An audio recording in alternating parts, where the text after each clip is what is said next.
Yo, what up, y'all? It's your boy Rob coming back at you once again with another live stream. So before we get started, you already know what to do.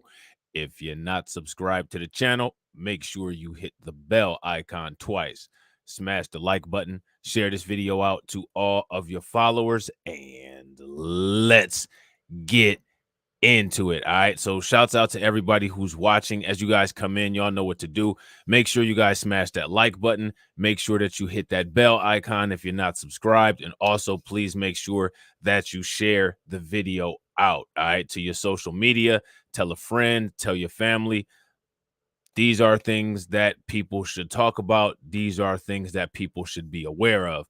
Also, if you're not subscribed to my backup channels, that's imperative. Take a moment, make sure that you guys hit the bell icon down the line of all of my backup channels. All right. When you guys watch the videos, make sure you watch them all the way through to the end and then click the links at the end of the video. All right.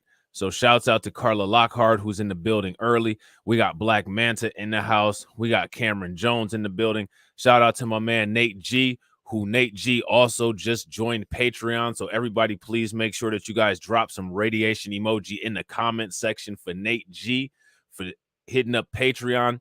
Remember, Patreon and memberships are imperative for us, all YouTubers that you guys like, to be able to grow our platforms to where we can actually make an effective broadcasting of our message. So if you guys are interested, membership is only 99 cents. All you got to do is just hit the link when the bots put it in the chat. Also, if you're interested in Patreon, it's only $5.99 a month. All you got to do is hit the link that is in the chat. You know what I'm saying? My man Black Manta says, just wanted you to know that I'm going comic book hunting today. That's what's up. What comic book you looking for? Shouts out to my man Rick C. We got Val and Carla in the building. AB Promotions. So now we've been asking this question, and anytime you look at a scenario, in my opinion, it's always important to ask the question, is the world correct? The answer is always going to be yes, because the world automatically adjusts itself. All right. That's one of the things about being alive and being organic, or being inhabited by organisms that are alive and organic. Shout out to my man Torian Rain. What up with it, bro? My man Torian Rain says, off topic, did you hear about that man with the pox going to Macbeth and exposing people to promote his single? Nah, I didn't hear about that, man. That's what? I told y'all, man, monkeypox about to be a menace out here. Back issues of X-Men. Yeah, the Uncanny X-Men, the old X-Men, you know what I'm saying?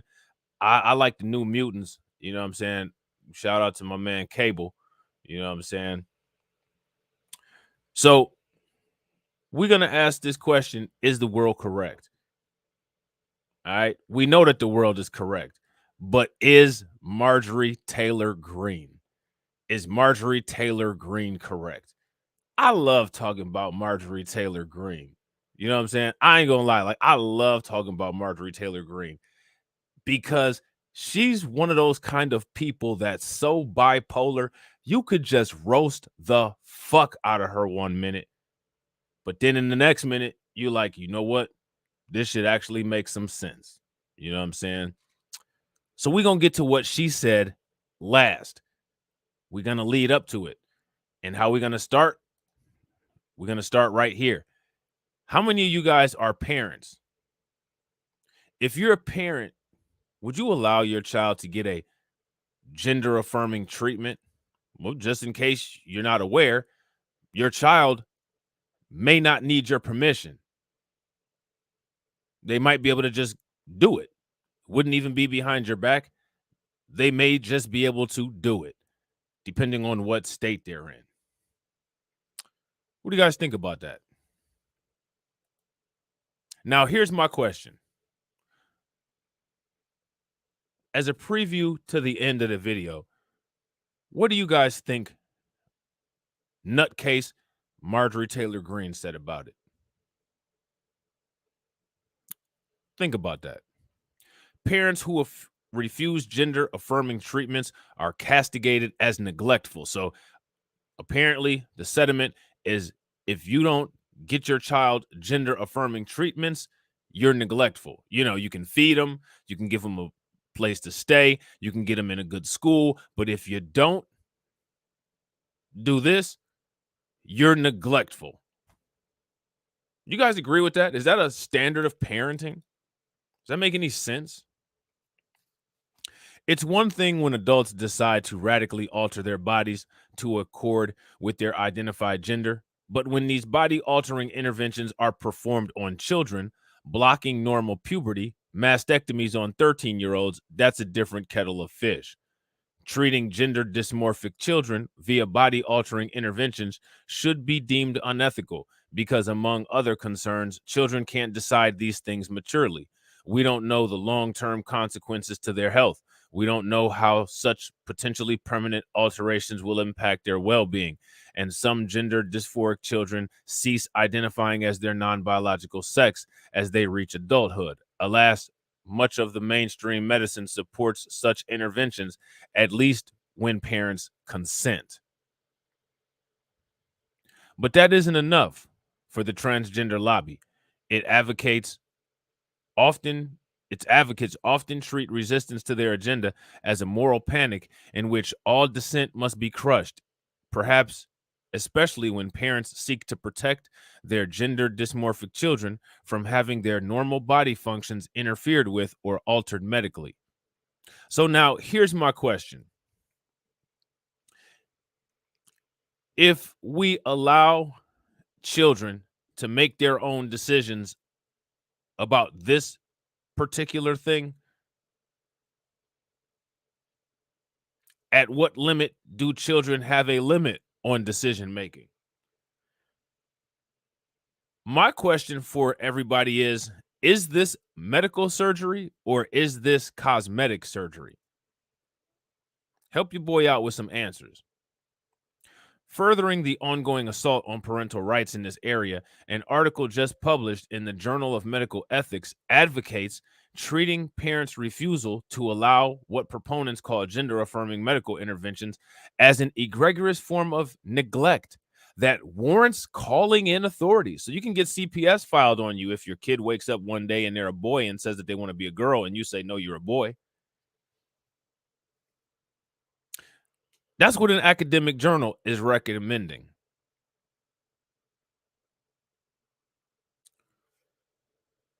What do you guys think about that? I'm going to read that again.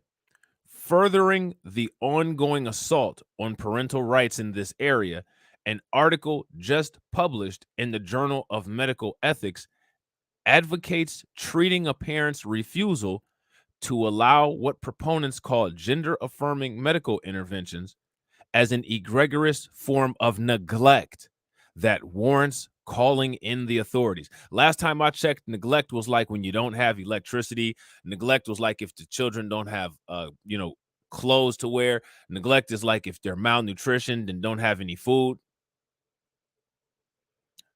A medical journal recommends calling the authorities on the parents for this as neglect. Let that marinate for a minute. From medically assisted gender affirmation when children and parents disagree.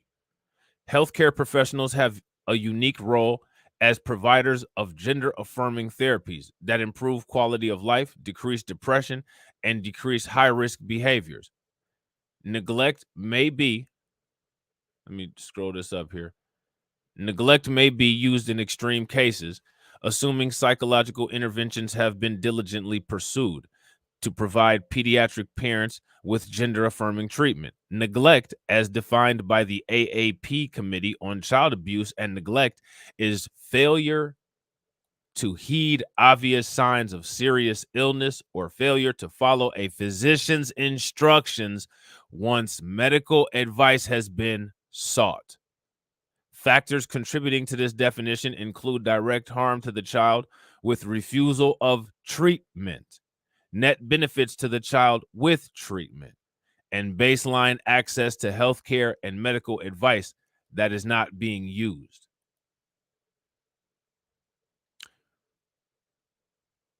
Now, here's my question.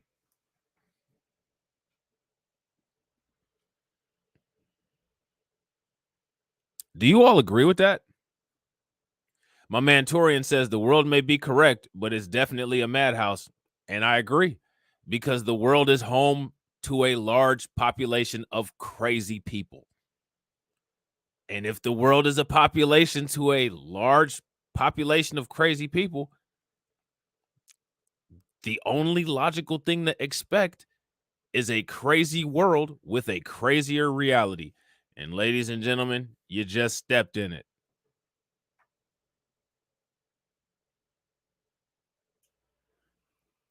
So now my question is, what do you guys think about this?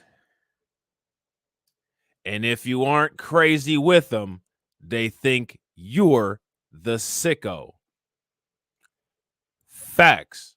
And that's the point. If you guys agree with my man Torian Rain, give me a thumbs up. If you guys disagree, give me a thumbs down. I strongly agree with that comment.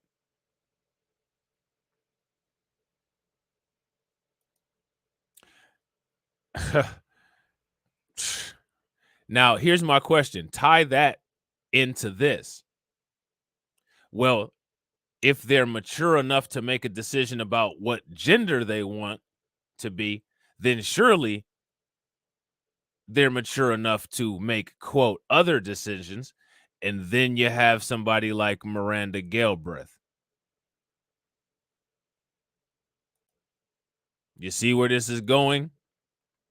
So now here it says healthcare professionals have a unique role as providers of gender-affirming therapies that improve quality of life, decrease depression, and decrease high-risk behaviors. Neglect may be used in extreme cases, assuming psychological interventions have been diligently pursued to provide pediatric patients with gender-affirming treatment. Neglect is defined by the AAP Committee on Child Abuse, and neglect is failure to heed obvious signs of serious illness or failure to follow a physician's instructions once medical advice has been sought. In other words, parents who refuse to allow their children's normal puberty to be blocked should, at least in some cases, be treated as harshly as we do those who do not adequately nourish or clothe their kids, allow them to live in vermin-infested abodes, and refuse to educate them, as just a few examples. Let me ask you guys a question. Do you all feel that a parent not allowing a child to have this kind of medical therapy or medical intervention is equal to physical and mental neglect or abuse? If you guys do, give me a thumbs up. If you guys don't, give me an angry face. So now here it says doctors and bioethicists also want mature children to be allowed to make decisions without parental consent. So now if a child is allowed to make a decision without parental consent, what's the boundaries between being a child and being an adult? If there's blurred boundaries between being a child and an adult, enter map.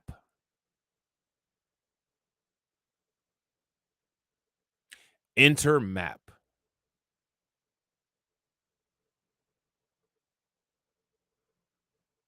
Now, here's my question for you guys. How many of you guys were aware of this? If you guys are aware of this, give me a thumbs up. If you're not aware of it, give me a thumbs down. Another area of ethical exception to minors' inability to consent is the mature minor doctrine. Oh, the mature minor doctrine. Where are we going with this, guys? The mature minor doctrine. What else are these minors mature enough to make decisions about? Enter map.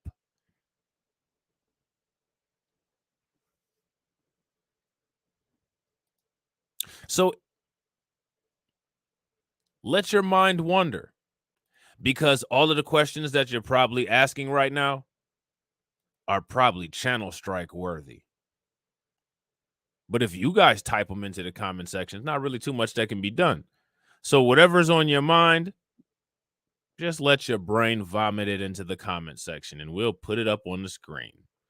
So now here it says the doctrine states that adolescents deemed mature have the capacity to consent. So now what's the criteria? What's the qualifications of a minor being mature. Holder summarizes the doctrine as follows: if a young person understands the nature of proposed treatments and its risks, if the physician believes that the patient can give the same degree of informed consent as an adult patient, and if the treatment does not involve very serious risks, the young person may validly consent to receiving it. Oh, really now? Well, what if that young person is responsible and they want to drink a little bit of alcohol here and there? They're allowed to do that?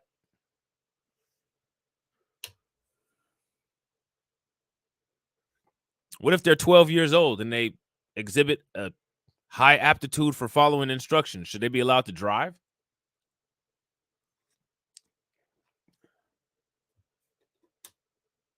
Don't say no. That's neglect. So now here it says, despite the highly varied nature of legal support for the mature minor doctrine across state jurisdictions as an ethical concept, it is highly relevant to gender affirming therapy. In situations where gender affirming treatments is deemed low risk and aligns with current guidelines, we believe the mature minor doctrine can be applied to adolescents. How do you feel about that? And why are doctors who are not the parents of the people who will be subject to this making those decisions?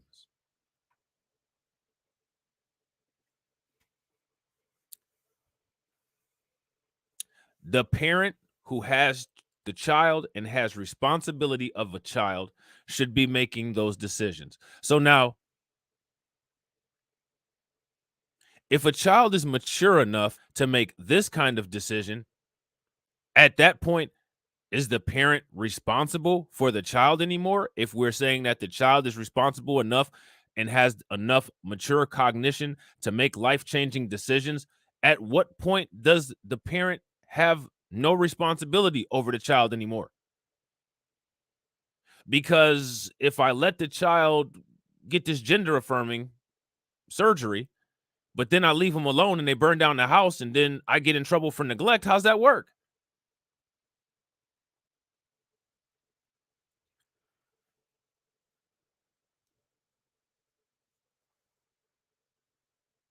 Does that make any sense? So now here it says, ultimately, allowing transgender minors to consent to gender affirming treatment, that is, overriding parental consent, should be sought only when other avenues to try to bring caretakers around have failed, or if approving them or approaching them poses a clear and present risk to the minor's well-being. Well, what's defined as well-being? If the minor is upset because they're not able to have what they want right at the moment, is that the minor's well-being in jeopardy?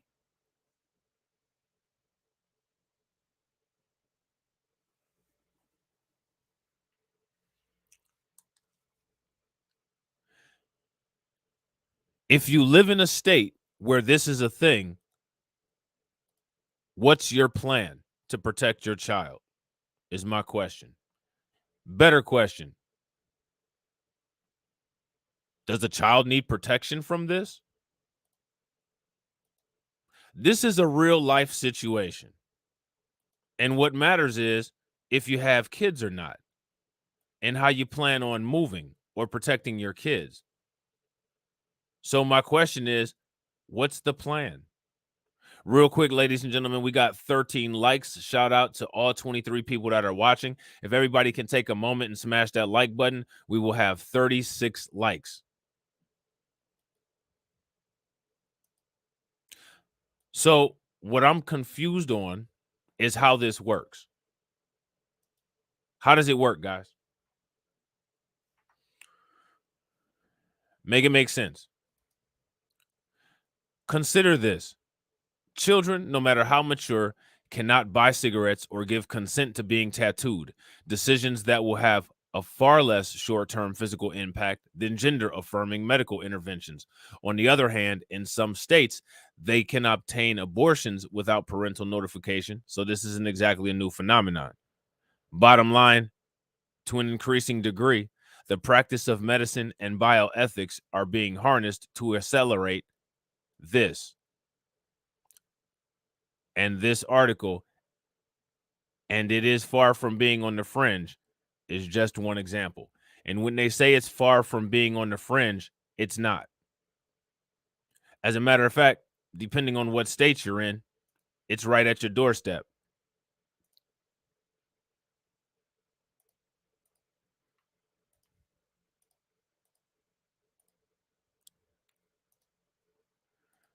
Make sure you guys read that headline. New California law allows children to get transgender treatments without parental consent. What's your immediate thoughts? Shout out to my man RG Titan. Shout out to Donna. Shout out to B1 First. What up with everybody that's in here? Make sure you guys smash that like button. If you guys haven't shared the video out, please make sure you guys share the video out. If you live in California, this.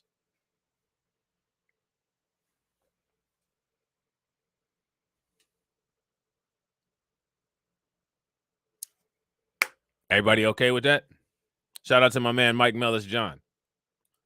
My question is, who has an issue with this, and what might your issue be? Be as graphic as possible.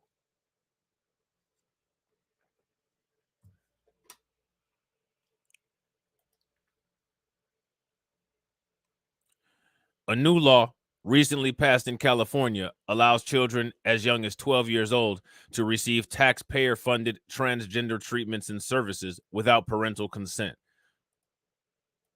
Why are 12-year-olds allowed anything without parental consent? At what point in this new world does the separation between an adult and a child start if children are being, if parents are being bypassed for decisions made by the child?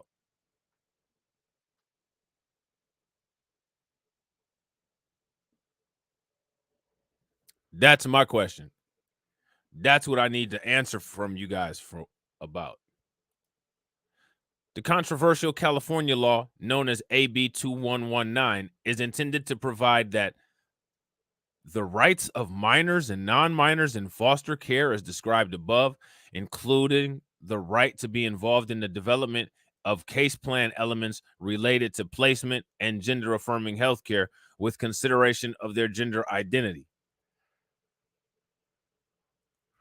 AB 2119 was authored by Assemblyman Todd Gloria. Okay.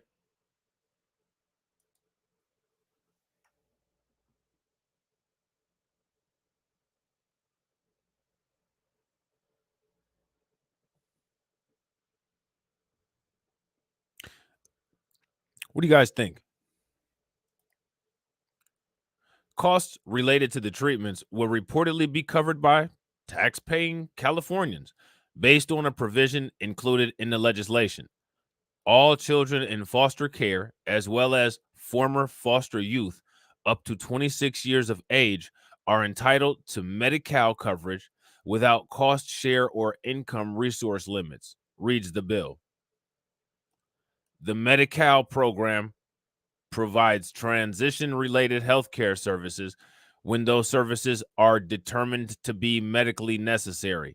Now, that's a question. What medical condition requires transition-related healthcare services?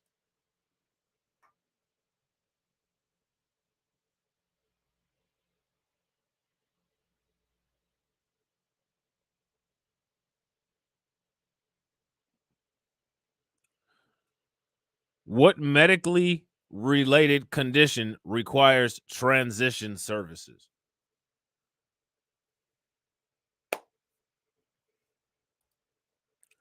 A sub-provision also stipulates that all rights afforded to children in the foster care system, such as the right to confidential health and mental care, will now apply to gender-affirming health care. So now, what this here is talking about, apparently, this is specific to children in foster care, but we all know that there's issues with the foster care system and child protective services as there is. And those people in foster care conveniently are in foster care because they don't have parents.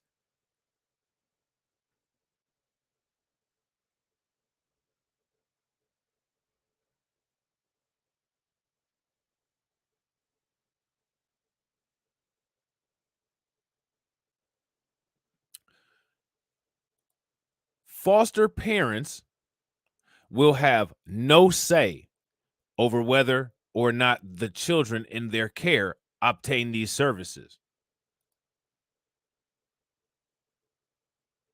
So there's that.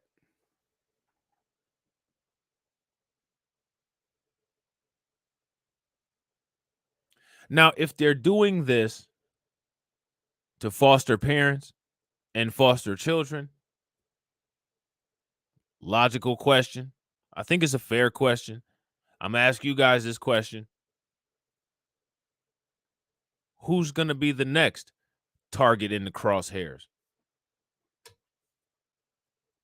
Should be pretty easy to answer.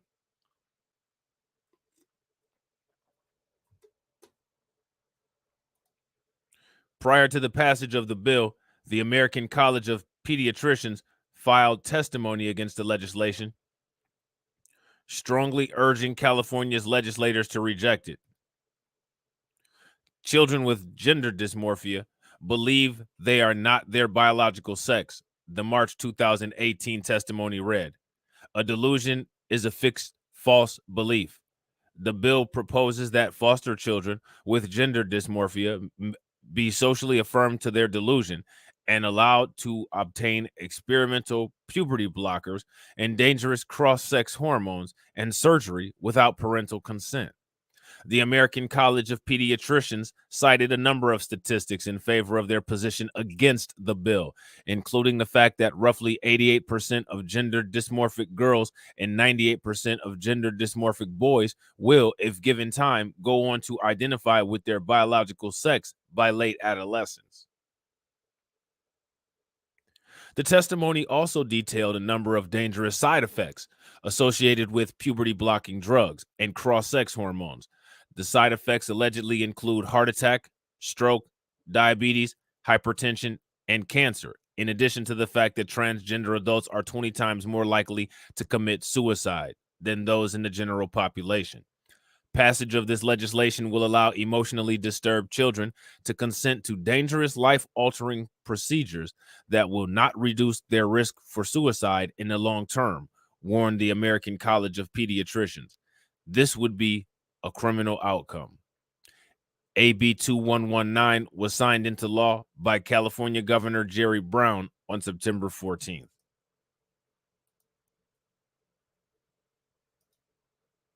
What do you guys think?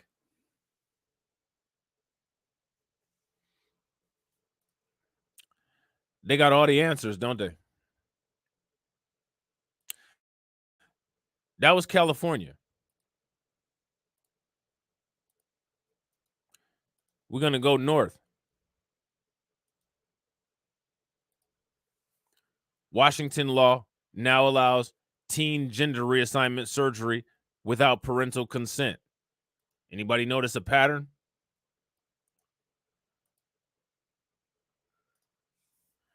What do you guys think about this? My question is, who is the government to take away from a parent's dominion over their children?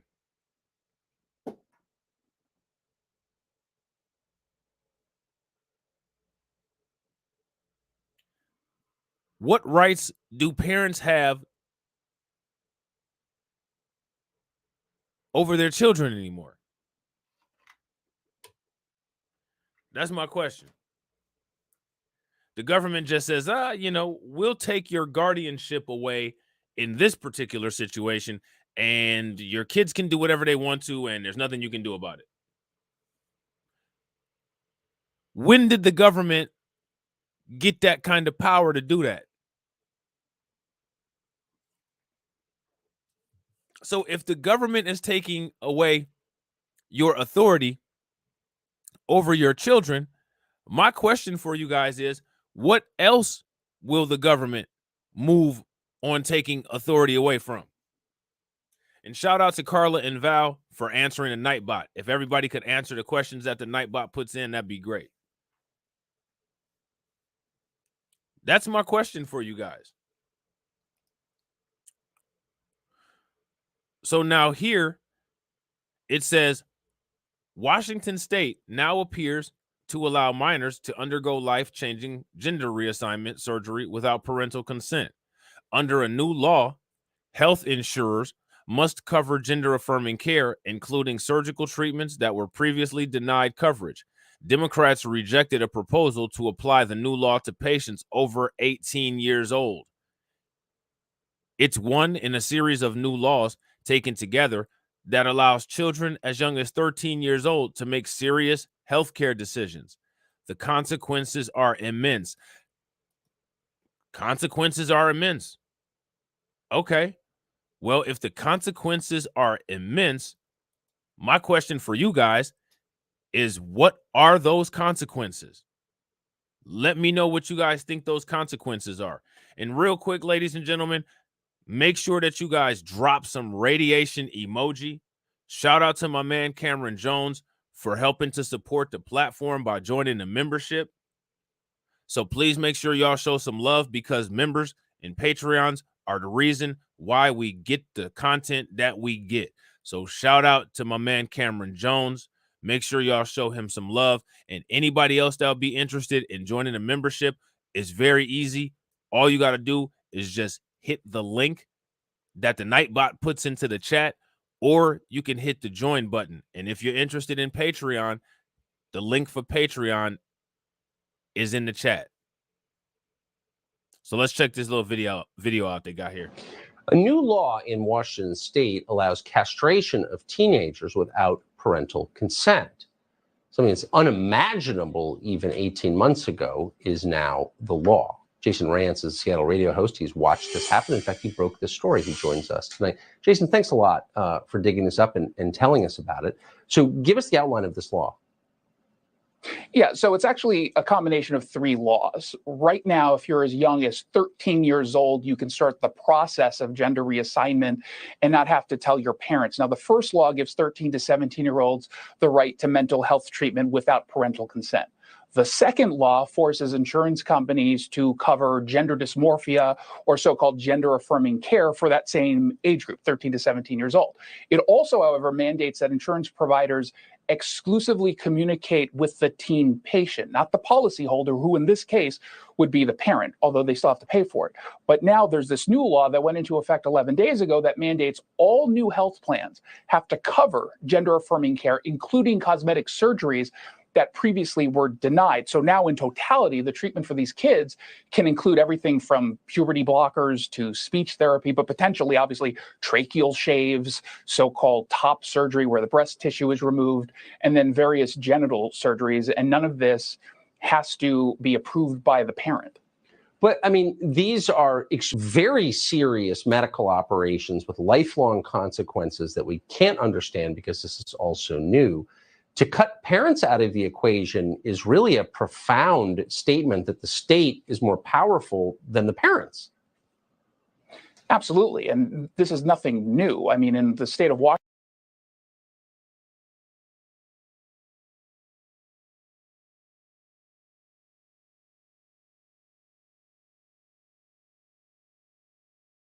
Do you all agree that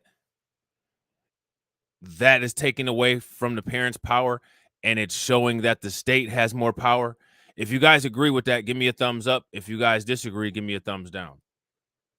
Washington, if a kid has HIV, they can get treatment without actually getting parental consent either. And the argument that's usually given is that there's the potential for someone who is transgender, who's 13, 14, 15 years old, who doesn't have the support of their parents. And if they were to be open and honest about it, it could do them serious damage. And certainly that can be the case in some instances.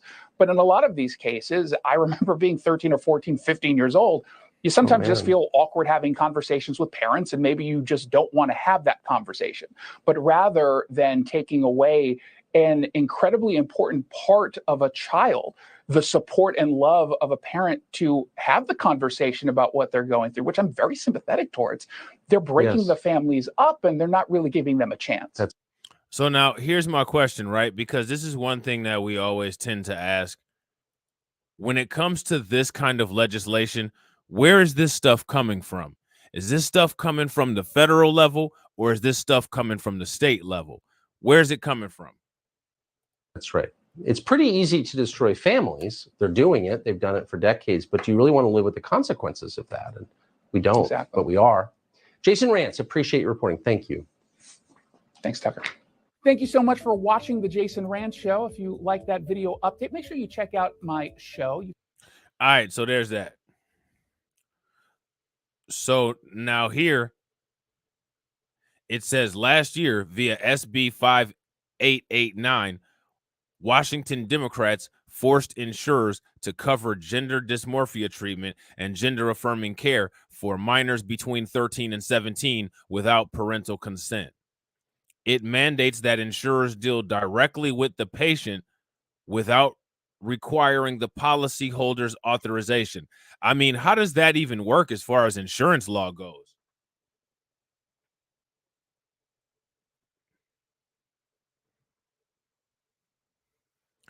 How does that even work as far as insurance law goes?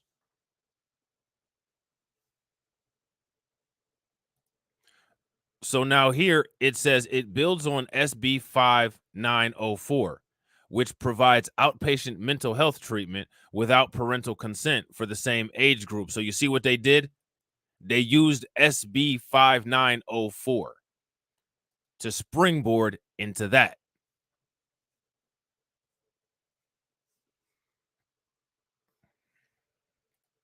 So now here it says all communication must go directly to the patient, which means that if it's the child who's dealing with these issues and the child says that they want to go get a surgery, the child is the patient. That means that the physician and the insurance company both bypass the parent and deal directly with the child, which also means that you have no idea what's going on with your child in regards to that. So if your child happens to get sick as a result of the surgery, if your child happens to get side effects, results of a medicine, and they decide not to tell you, you have no idea where to start with troubleshooting if there's some kind of side effect or symptom.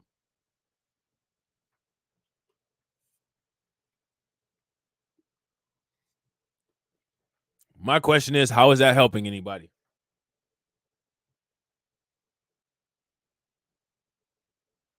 Hormones can cause side effects. Surgeries can contribute to infections. Gender dysmorphia, you may have some kind of, residual depression or some change of mental status. If your parents aren't aware of what you did to yourself, how can your parents help you as far as troubleshooting? And then if your parents can't help you and you have an ongoing medical issue as a result of what you chose to do to yourself as a child, my question is, at what point is a parent alleviated from neglect based on the decision that the child made? Because what if the child gets septic as a result of failing to take care of surgical wounds and they die, and then the CPS brings the parent to court and say, you didn't take this child to the emergency room for medical care, and you let this child get surgery and they became septic, didn't get treatment, and died. You neglected your child. Well, wait a minute. How did I neglect the child when the child superseded my authority and made a decision to go ahead and get a gender affirming surgery, which is the surgery that caused the infection? How does that work?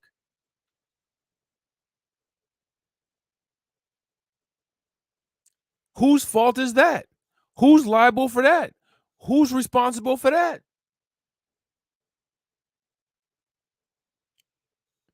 Because let me tell you guys something. It's not a matter of if, it's a matter of when. Something like that will happen. And then what? So now here it says the insurer may not disclose the patient's medical information to outside parties like the policyholder unless given permission. The policyholder in this case is the parent. The standard of care for gender dysmorphia youth is outlined by the World Professional Association for Transgender Health. It includes everything from puberty blocking hormones and speech therapy to laser hair removal and counseling on binding. But it also asks doctors to affirm the choice of some to undergo surgical procedures to help them match their gender identity.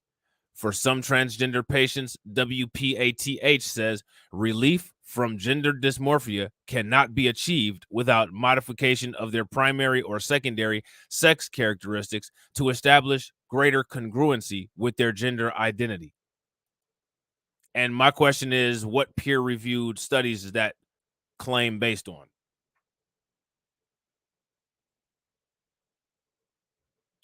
That's my question for everybody. What study is that based on?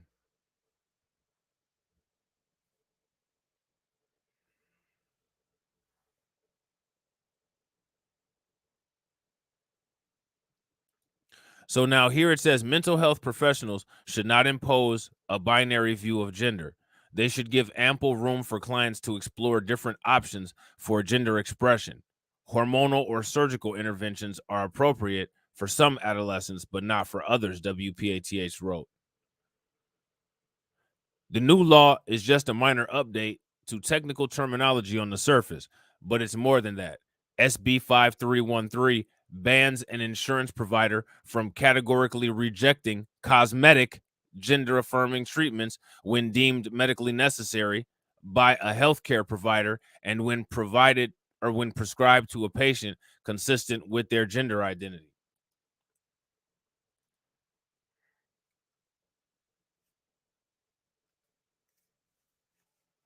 So how does that work is my question, ladies and gentlemen.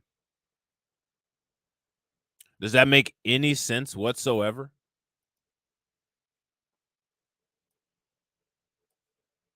Does it make any sense?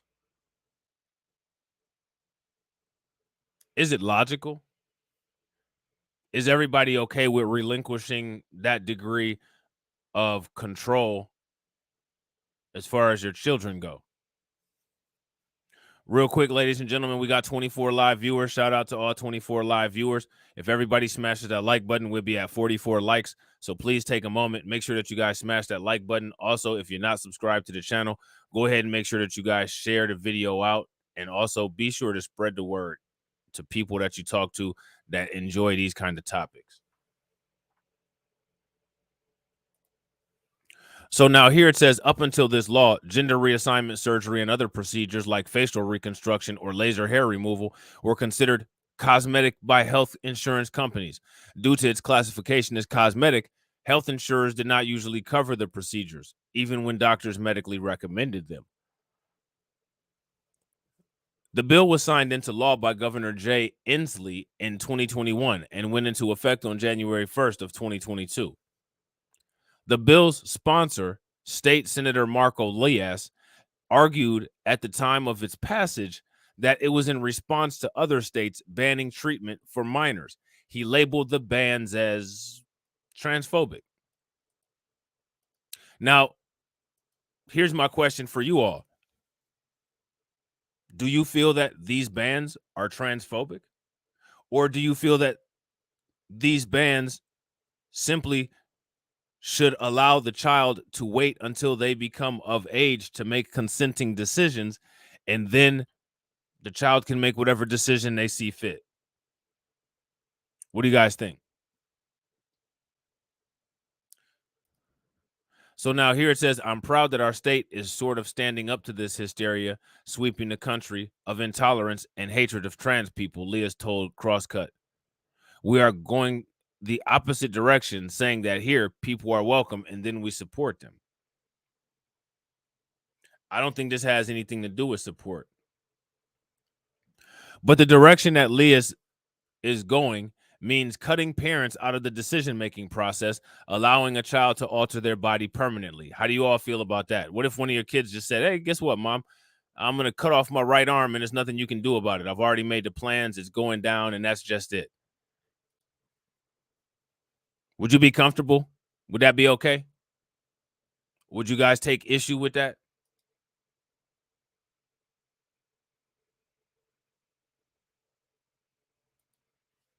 What do you guys think?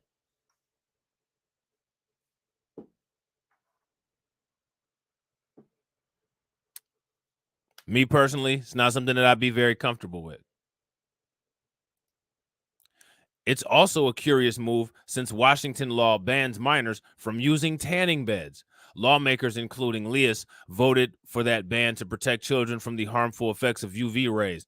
Now Democrats allow your child to go through feminizing hormone therapy and some surgical procedures independently, while they still can't tan. One Senate Republican supported the bill, and all House Republicans rejected it. Initially, Lias did not respond to multiple requests for comment. Instead, the Senate Democratic Caucus spokesperson sent a statement arguing there is not a specific mention of gender-affirming care in statute. She argues that means gender reassignment surgery would still need parental consent.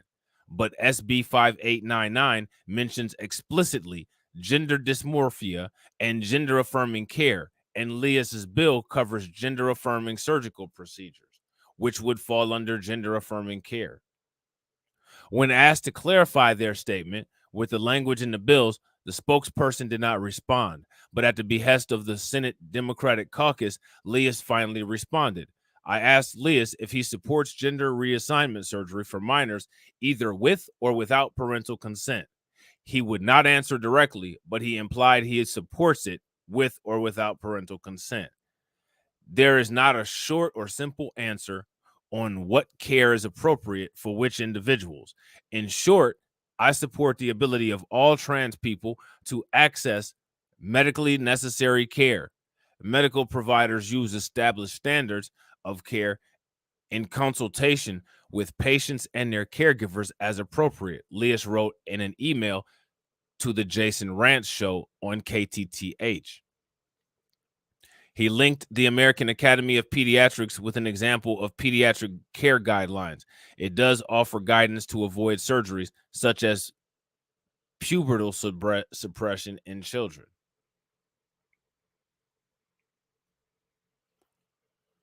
But it also notes that the process of gender affirmation may include top surgery, which is to create a male typical chest or enhance breasts, bottom surgery, surgery on the genitals or reproductive organs, or what's called facial feminization, and other procedures. I don't believe that lawmakers or insurance companies should make determinations of what care is appropriate. The decision is best left with our health agencies, medical professionals, and patients, Lias said, failing to mention parents.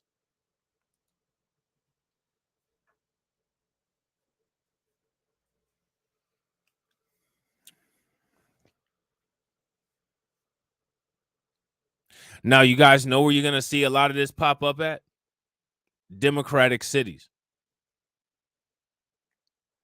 So now, people really make a big deal of, people voted for Biden. It's bad enough if you voted for Biden, but if you vote Democrat, just know that this is what you're supporting. You're supporting losing influence over your child's life and medical decisions. How many people are in support of that? If you're in support of that, give me a thumbs up. If you're not in support of that, give me a thumbs down. And my question is, this seems so unpopular, right? If it's so unpopular, then my question for everybody is, why then do they relentlessly continue to push it? And real quick, ladies and gentlemen, we got 29 live viewers. Shout out and thank you to all 29 live viewers.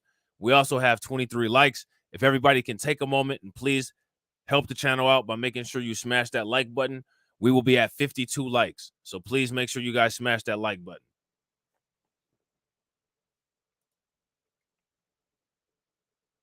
So I don't think we need to read any more of this because it goes on to some other things that aren't really related.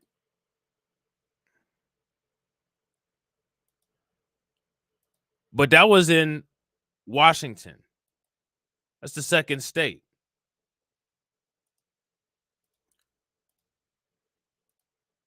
Apparently, they're trying to do it in Utah as well.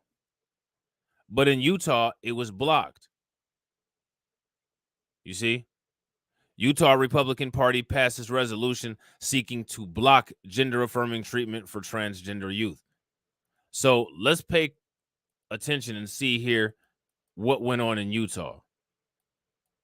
The Utah Republican Party passed a resolution today encouraging the banning of surgeries and hormone therapy for transgender minors.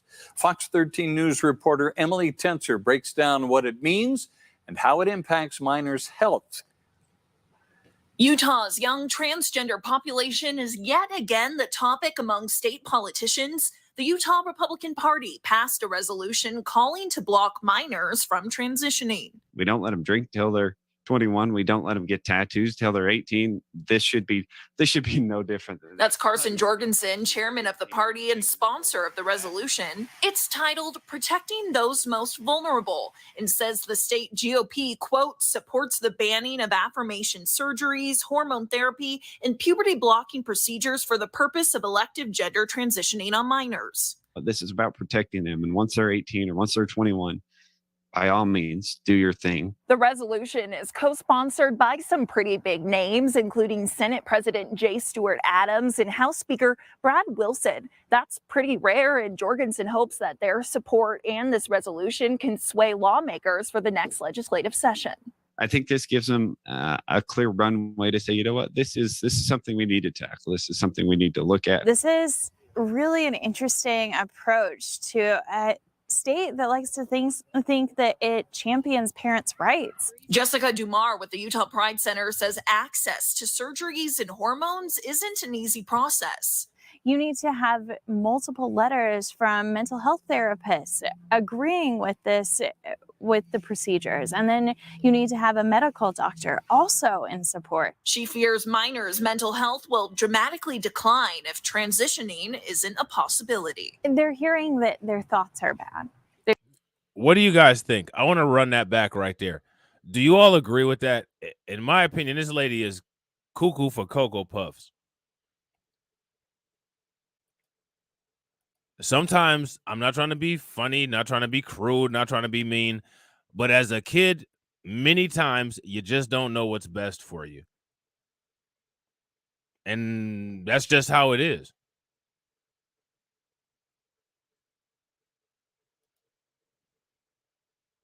Many times as a kid, you're just not going to get what you want. Why in this situation is this an exception? Pay very close attention to what this lady said. Session. I think this gives them a clear runway to say, you know what, this is something we need to tackle. This is something we need to look at. This is really an interesting approach to a state that likes to think that it champions parents' rights. Jessica Dumar with the Utah Pride Center says access to surgeries and hormones isn't an easy process.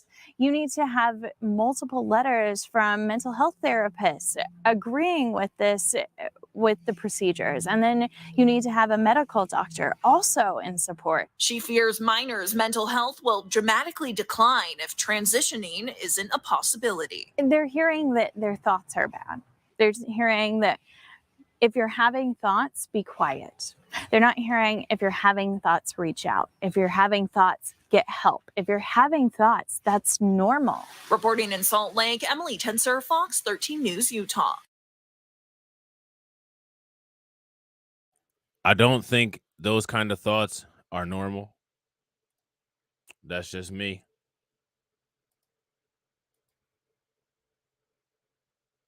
So that's what's going on in Utah. Republicans are trying to block that.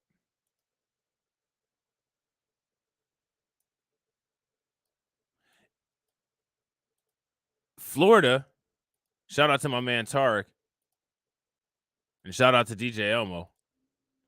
Florida is blocking it in a way. They're going through Medicaid coverage.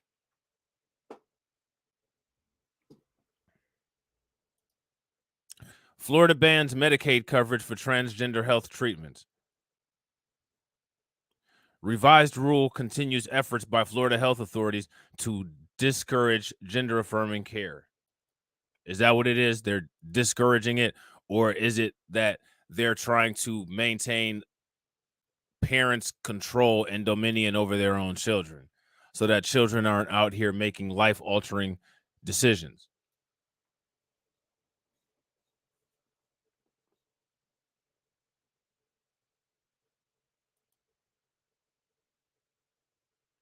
The Florida Agency for Healthcare Administration has finalized a revised rule banning healthcare providers from billing Medicaid for gender-affirming medical treatments for children and adults alike.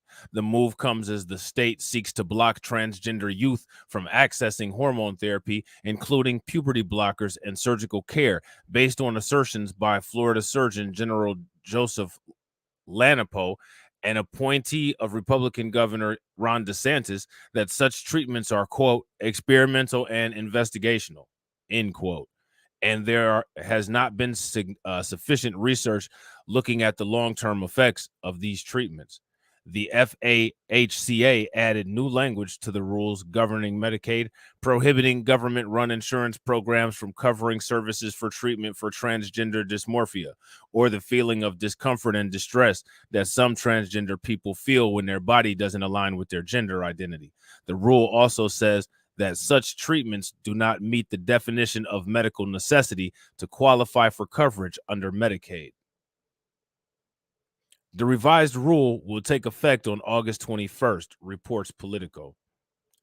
A coalition of LGBTQ and healthcare rights groups, including Lambda Legal, Southern Legal Council, Florida Health Justice Project, and National Health Law Program, have criticized the rule banning Medicaid coverage for transgender people, noting that the ban will impact thousands of transgender Floridians, forcing them to either forego medical care or pay exuberant out-of-pocket costs to receive treatment that their personal health care providers may deem as medically necessary.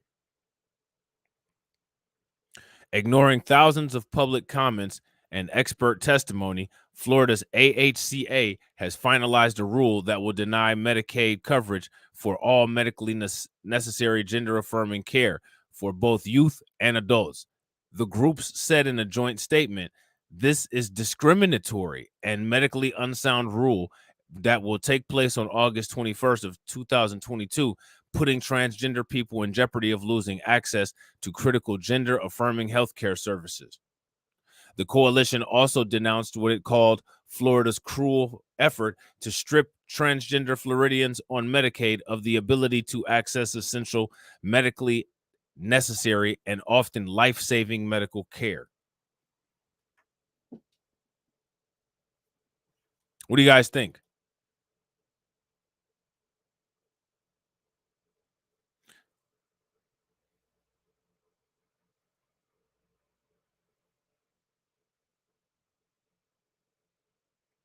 That's a lot, huh? This stuff gets lengthy.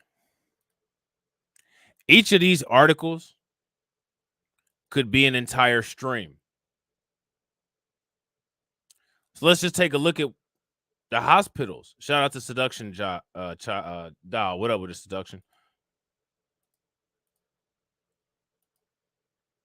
I'm going to show you guys how official this is. Seattle Children's Surgical Gender Affirmation Program. What is gender affirming surgery? Surgery that supports a person's gender identity is called gender affirming surgery. This term covers a wide range of procedures for people of all genders. Often, it means surgery for transgender, non-binary, or gender-diverse person to relieve lasting gender dysmorphia.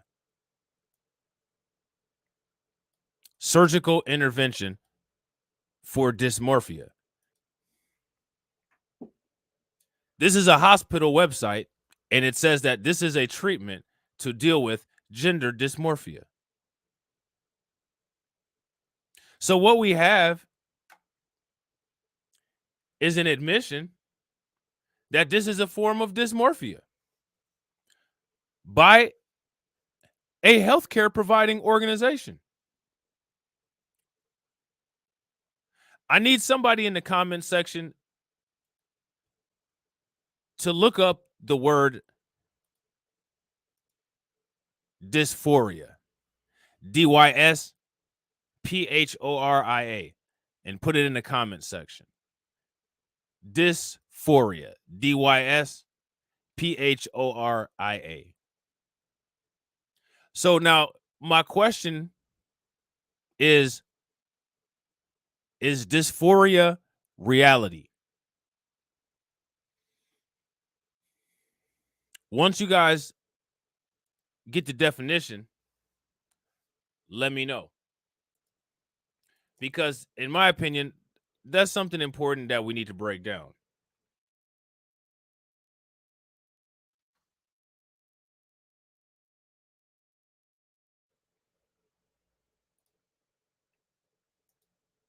What is dysphoria?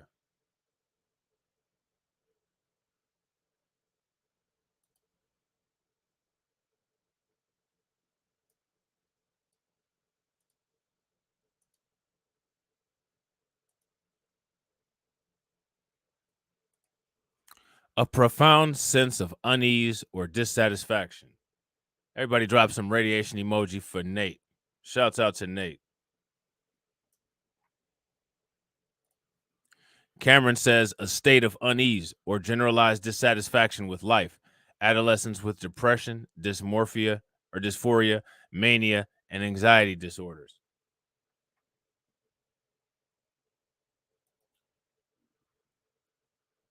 Why aren't we allowed to talk about it in those terms then?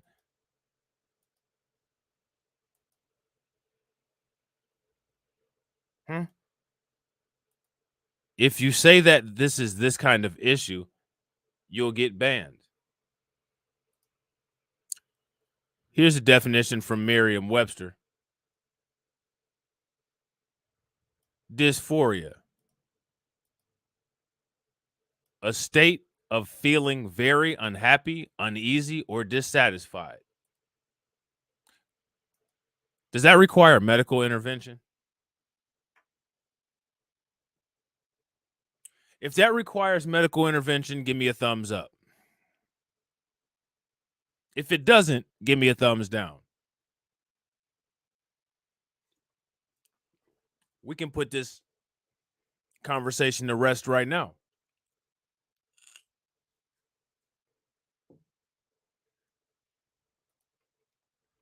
So let's look at some example sentences. Well, look at this. Gender dysphoria is a mental health disorder that is being normalized by predators across the United States.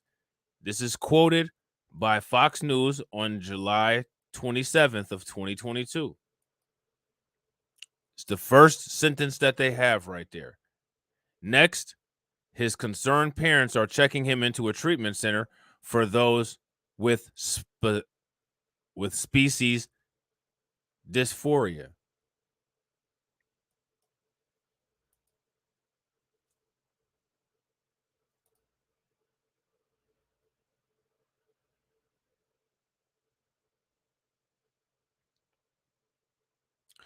Most of these dysphoria definitions here in Merriam-Webster tied directly to that.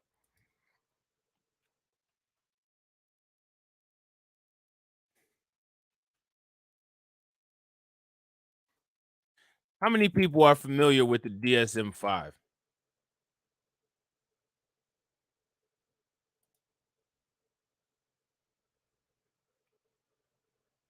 If you're familiar with the DSM-5, give me a thumbs up. If you're not familiar with the DSM-5, give me a thumbs down. My question is, if we live in a crazy world, like Tori and Rain said earlier, it would probably make a lot of sense to understand crazy, right? You might want to get your hands and your head in and on a copy of the DSM-5. This is the definition from the DSM-5 with the criteria of body dysmorphic disorder. Preoccupation with one or more perceived defects or flaws in physical appearance that are not observable or appear slight to others. At some point during the cause of the disorder, The individual has performed repetitive behaviors, mirror checking, excessive grooming, skin picking, reassurance seeking, or mental acts comparing his or her appearance with that of others in response to the appearance concerns. The preoccupation causes clinically significant distress or impairment in social, occupational, or other areas of functioning. The appearance preoccupation is not better explained by concerns with body fat or weight in an individual whose symptoms meet diagnostic criteria for an eating disorder.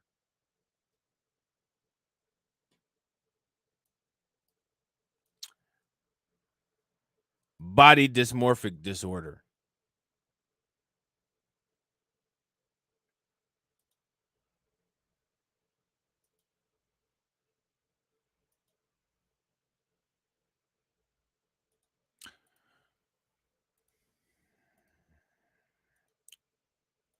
Now, here's my question. Why are we not allowed to talk about these topics like this?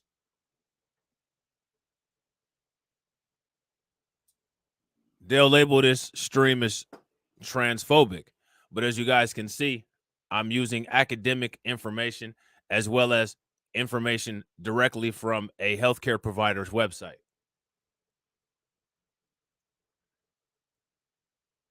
Dysmorphia, dysphoria.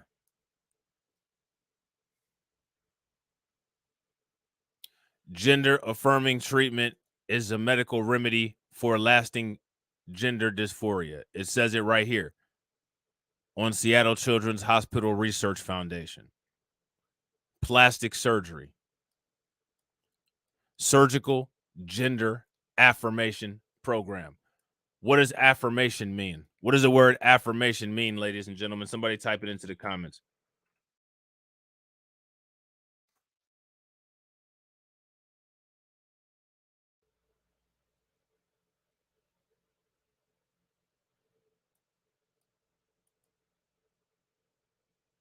What does affirmation mean?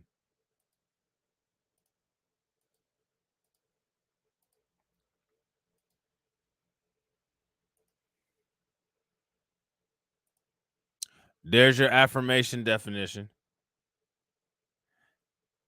Affirmation.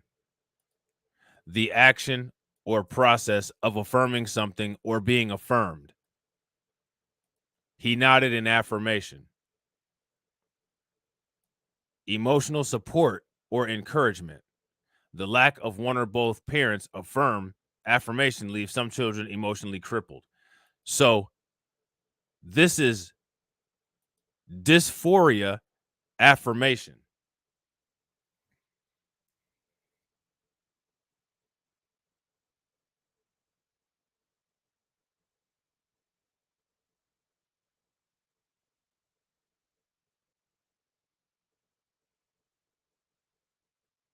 How do you affirm dysphoria? How do you affirm uncomfortable or uncertainty?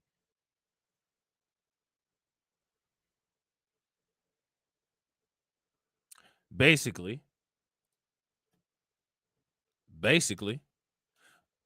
which is something that you're never supposed to do.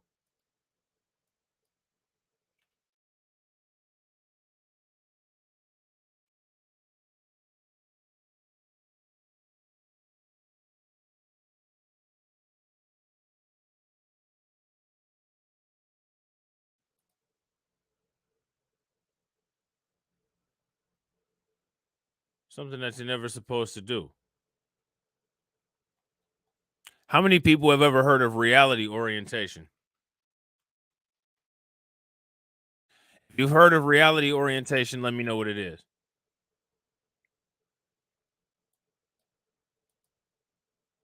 Shout out to Maya. What up with it, Maya?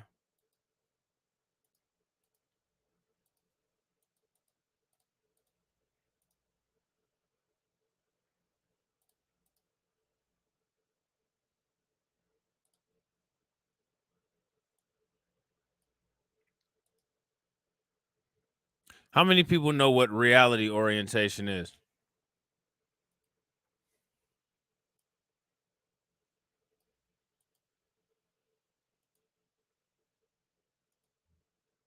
Because if you have dysphoria, what you're cognitively processing isn't consistent with reality.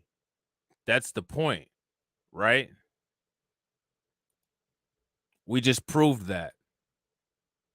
Reality orientation. A treatment strategy in which the therapist reduces the client's confusion regarding time, place, or their personhood. The therapist constantly reminds them that they are safe, what day it is, where they are in the moment, what is happening, and what is about to take place. Reality orientation, bringing someone out of a delusion through therapy.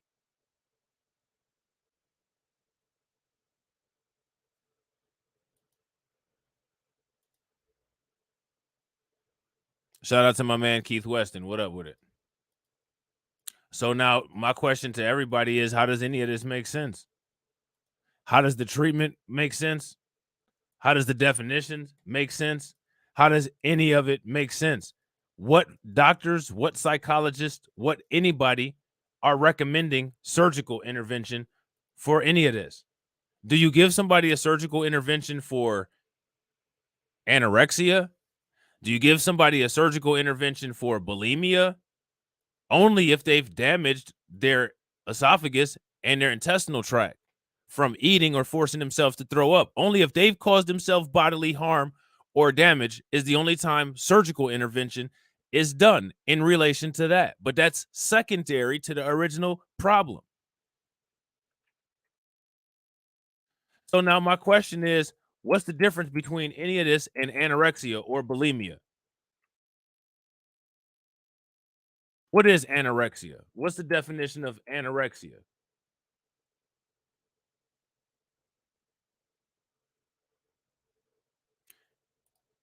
Who knows what the definition of anorexia is? Is anorexia a kind of dysphoria?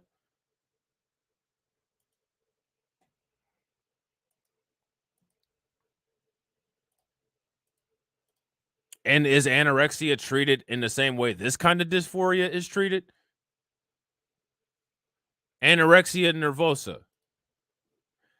Anorexia nervosa, often simply called anorexia, is an eating disorder characterized by an abnormally low body weight and intense fear of gaining weight and a distorted perception of weight. So has it ever been a treatment for anorexic people to tell them that they're the weight that they think they are?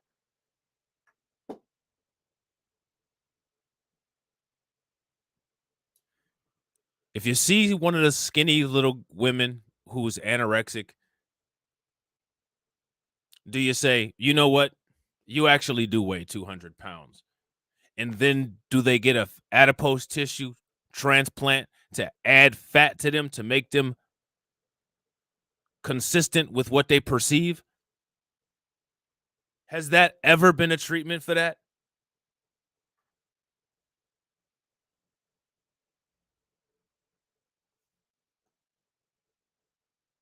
And my question is, if it hasn't been a treatment for that, if we're going to make the gender affirmation a standard, how is it fair to these people to not make being fat and affirming being overweight the standard for them?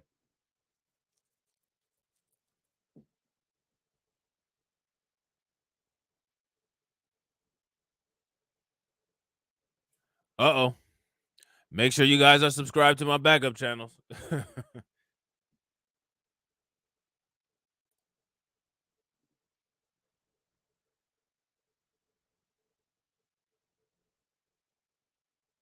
People with anorexia place a high value on controlling their weight and shape and using extreme efforts that tend to significantly interfere with their lives. What's important here is they have a distorted perception.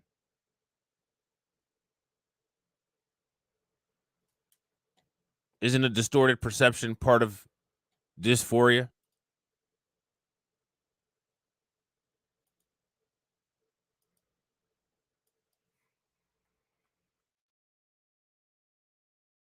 Isn't it?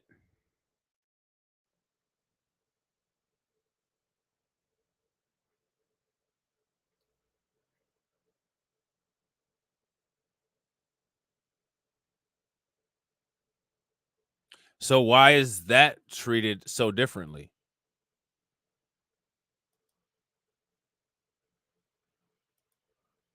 You know, we do have these body image issues nowadays. You know, there's Lizzo and all that.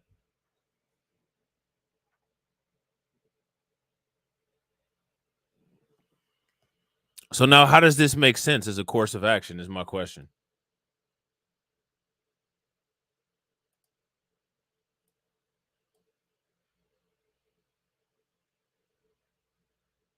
Does it make any sense? Shout out to my man, AJ. Does it make any sense? And if it doesn't make sense, then my question is, why are we doing it?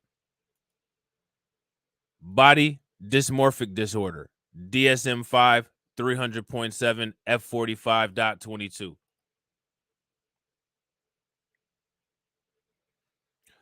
Body dysmorphic disorder is a DSM-5 diagnosis involving distress due to a perceived physical anomaly. Now, here's my question. Is if you're a biological male and you perceive yourself as a female, is that a perceived anomaly?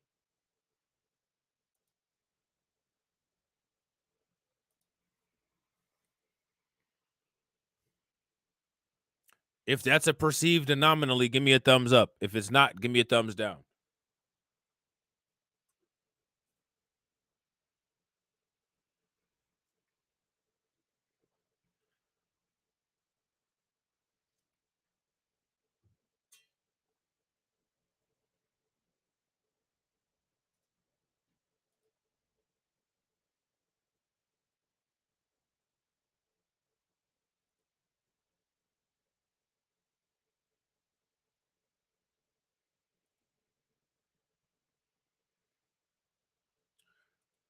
Does what I said just make sense? Or does it not make sense?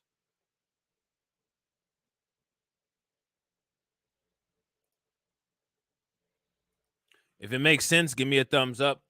If it doesn't make sense, give me a thumbs down.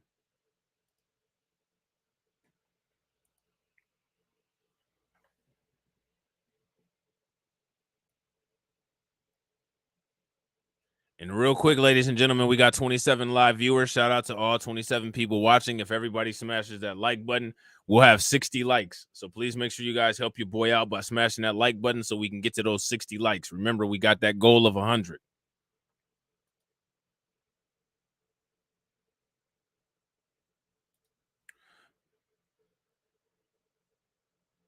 Symptoms of body dysmorphic disorder. Okay. According to the DSM-5, body dysmorphic disorder is defined by 4 diagnostic criteria with 5 specifiers the clinician can add. 1, the person is preoccupied with a physical feature with which they perceive as flawed, though this is not apparent or a matter of concern to objective observers.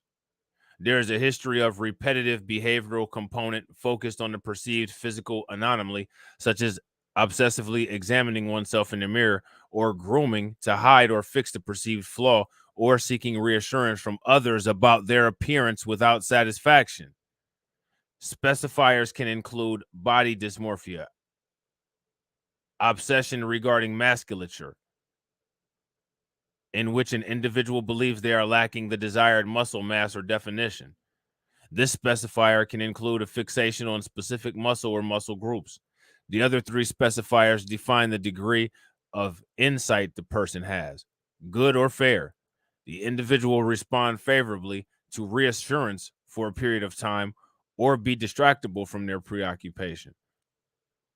Poor, e.g., the individual will need consistent reassurance or have to check frequently on their appearance, but will have moments of insight, or for absent or delusional, in which the person is convinced beyond a doubt of the imperfection and will not respond to reassurance or even corrective surgery as the last result.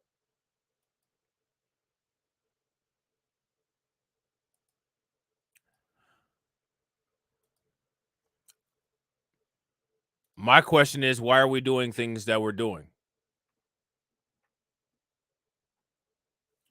Does it make any sense? See, that's the most important question, is does it make any sense? And if it doesn't make any sense, then we have to ask ourselves why we're doing it. Why are we doing this stuff if it doesn't make any sense? I'm going to read this again. Surgical Gender Affirmation Program. What is gender affirming surgery? Surgery that supports a person's gender identity is called gender affirming surgery. This term covers a wide range of procedures for people of all genders. Often it means surgery for a transgender, non-binary, or gender diverse person to relieve lasting gender dysphoria. Gender dysphoria. Okay. Now you guys see there's a definition up here. Gender dysphoria. Discomfort with a person's assigned sex. Discomfort. Not physical and medical intolerance. Discomfort.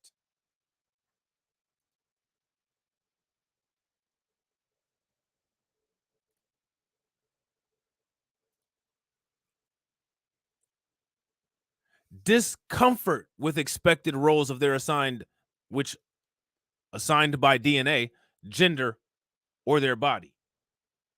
Significant distress and problems functioning are often associated with this conflict. What is the difference between this and other kinds of dysphoria? They've created an entire group of people categorized as a demographic based on a form of dysphoria according to this hospital definition.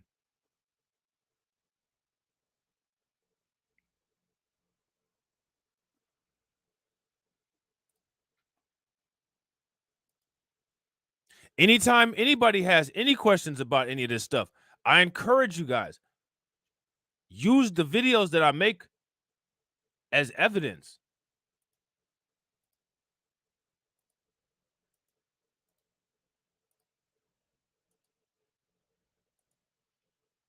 Boston Children's Health Physicians.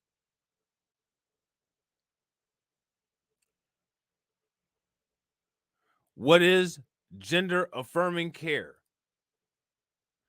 Gender affirming care includes helping a person align their body with their gender identity.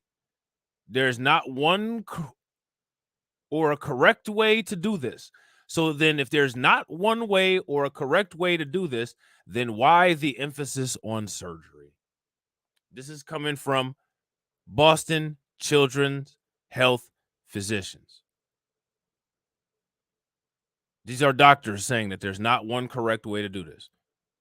So then why the emphasis on surgery?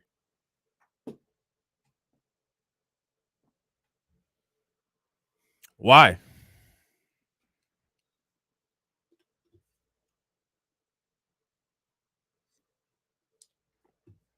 That's the question. Why?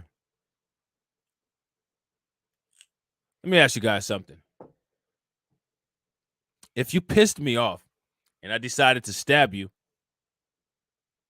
that's not the best way to deal with that, is it? Using that as a metaphor is the first way to deal with something. Cutting.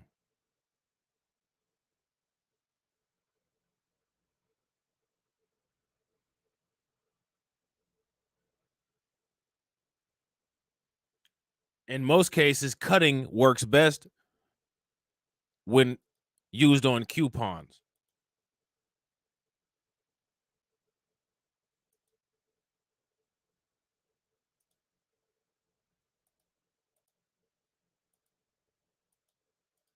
This is a hospital that's local to me. University hospitals. Gender affirmation surgery and compassionate care for individuals with gender dysphoria.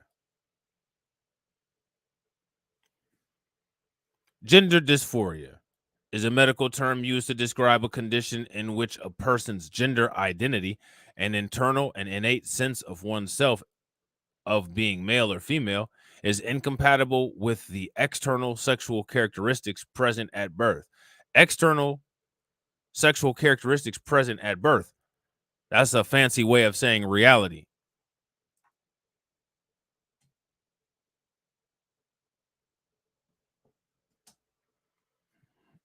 That's a fancy way of saying reality. That's a $20,000 way of saying reality.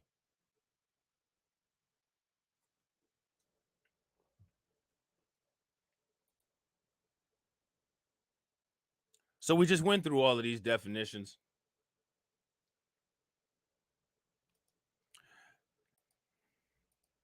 Another state where they're doing this, things are going down, is Arkansas. Arkansas governor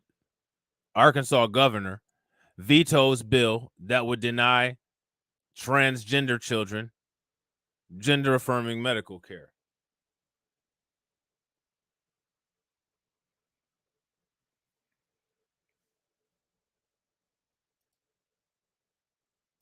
What do you guys think?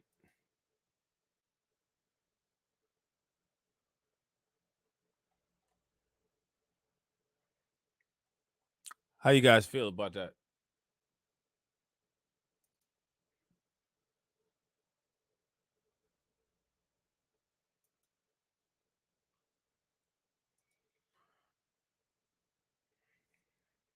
Arkansas Governor Asa Hutchinson voted a bill on Monday that would make it illegal for doctors to administer gender-affirming medication or surgery to transgender children.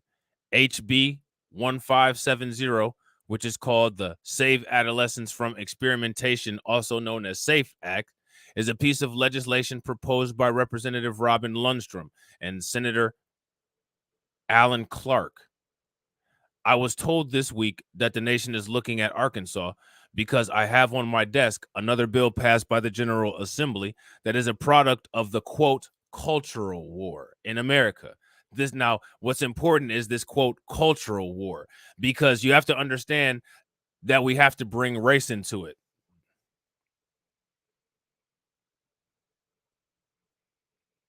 You have to understand that we know that this is an issue. This is a separate issue. But we also have to understand what we're dealing with. White people see this and being black and black history and CRT all as the same thing. And they don't see it like that because they don't understand. They see it like that to purposely outrage themselves because they don't want to be accountable for anything that's happened here in the United States. This is lumped together with woke. In the woke deck of cards, this is right next to reparations. This is right next to you shouldn't be allowed to kill a black person with impunity. Which is one of the reasons why I say it's not even worth a debate. When you're dealing with that level of insanity, if you're looking at the color of my skin and you can't separate the fact that your ancestors in this country caused the kind of trauma that they caused, not only here, but around the entire world, if you think me talking about that has anything remotely close to do with that gender affirmation, you're nuts. And I would have a better conversation with a piece of shit burning in the sun. Not to mention a piece of shit burning in the sun would probably smell a little bit more pleasant too.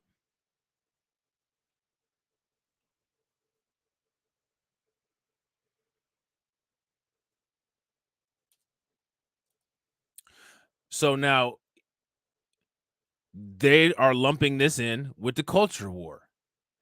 Now, here's the issue. The people who are so far to the left that they think that this is normalized politics, they have hijacked Black history, they lump in white supremacy and say that it's white supremacy that doesn't allow them to have their gender identity, and that being straight, being heterosexual is part of some kind of white supremacist oppression. Maximum sophisticated confusion, like Neely Fuller Jr. talked about.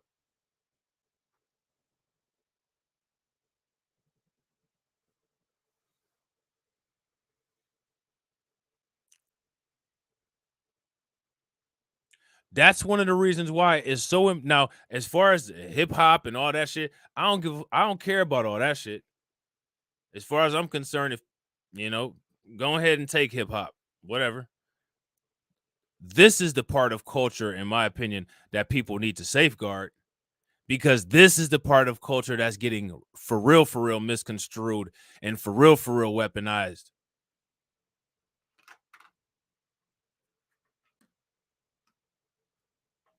This is one of the reasons why white people can attempt to use ad hominems to try to shut down any kind of debate. You start talking about reparations. Ah, you're a leftist. Ah, you're a leftist. Ah, you're a Democrat. And in most cases, you're probably more conservative than that white person that you're talking to.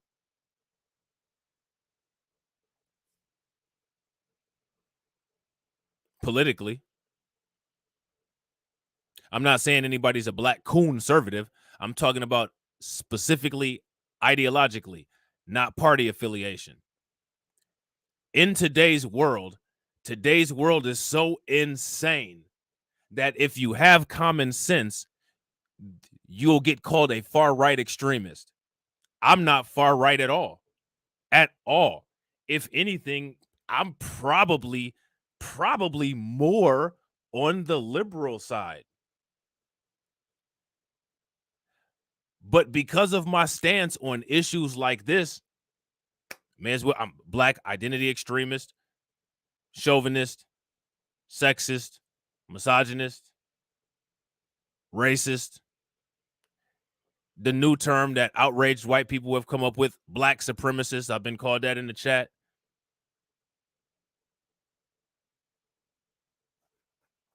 If you have common sense, if you grew up in a normal household, there's no place for you if you're black.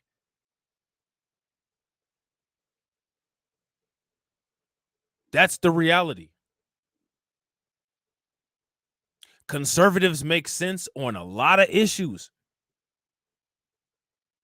but they are racists.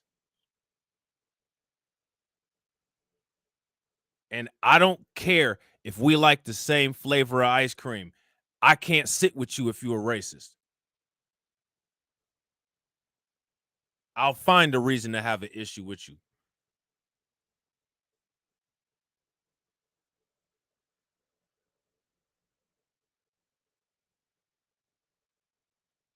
But that's where we're at in the world.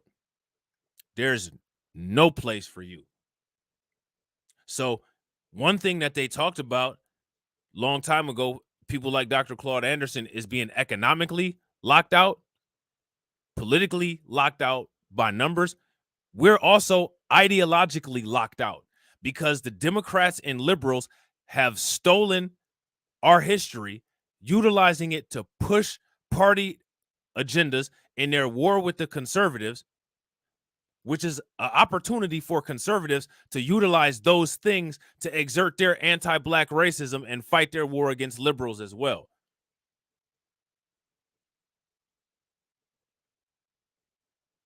So we have adversaries on all fronts of the battlefield. People that defile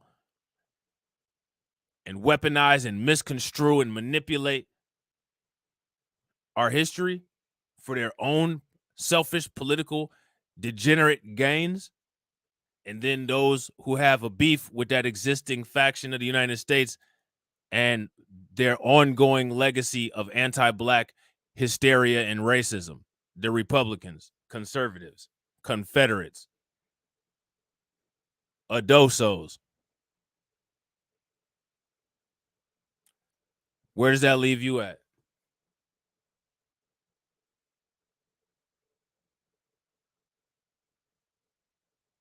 That's the question.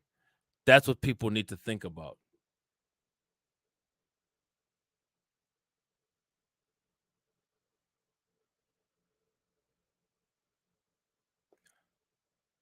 That's what people need to think about. Shout out to my man Hob. What up with it, bro?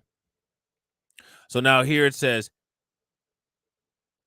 I don't shy away from a battle when it is necessary and defensible, but the most recent actions of the General Assembly, while well-intended, is off course. He continued, I'm hopeful that my action will cause conservative Republican legislators to think through the issue again, hopefully come up with a more restrained approach that allows a study of the science and ethics surrounding the issue before acting. Despite Hutchinson's veto, the Arkansas state legislature could override his decision. Last week, Arkansas House voted in favor of the bill 70-22. And the Senate also voted in favor 28-7. The American Civil Liberties Union of Arkansas said that if Hutchinson were to sign the bill into law, they would sue the state. So they're serious about this. You guys see, they're extremely, extremely serious about this.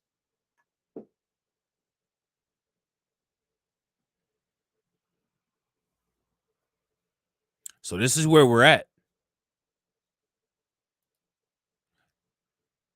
Under the bill, doctors are banned from prescribing hormone therapies or puberty blockers to transgender kids, performing transition surgeries, or referring them to other doctors. Any doctor who provides those treatments could lose their license.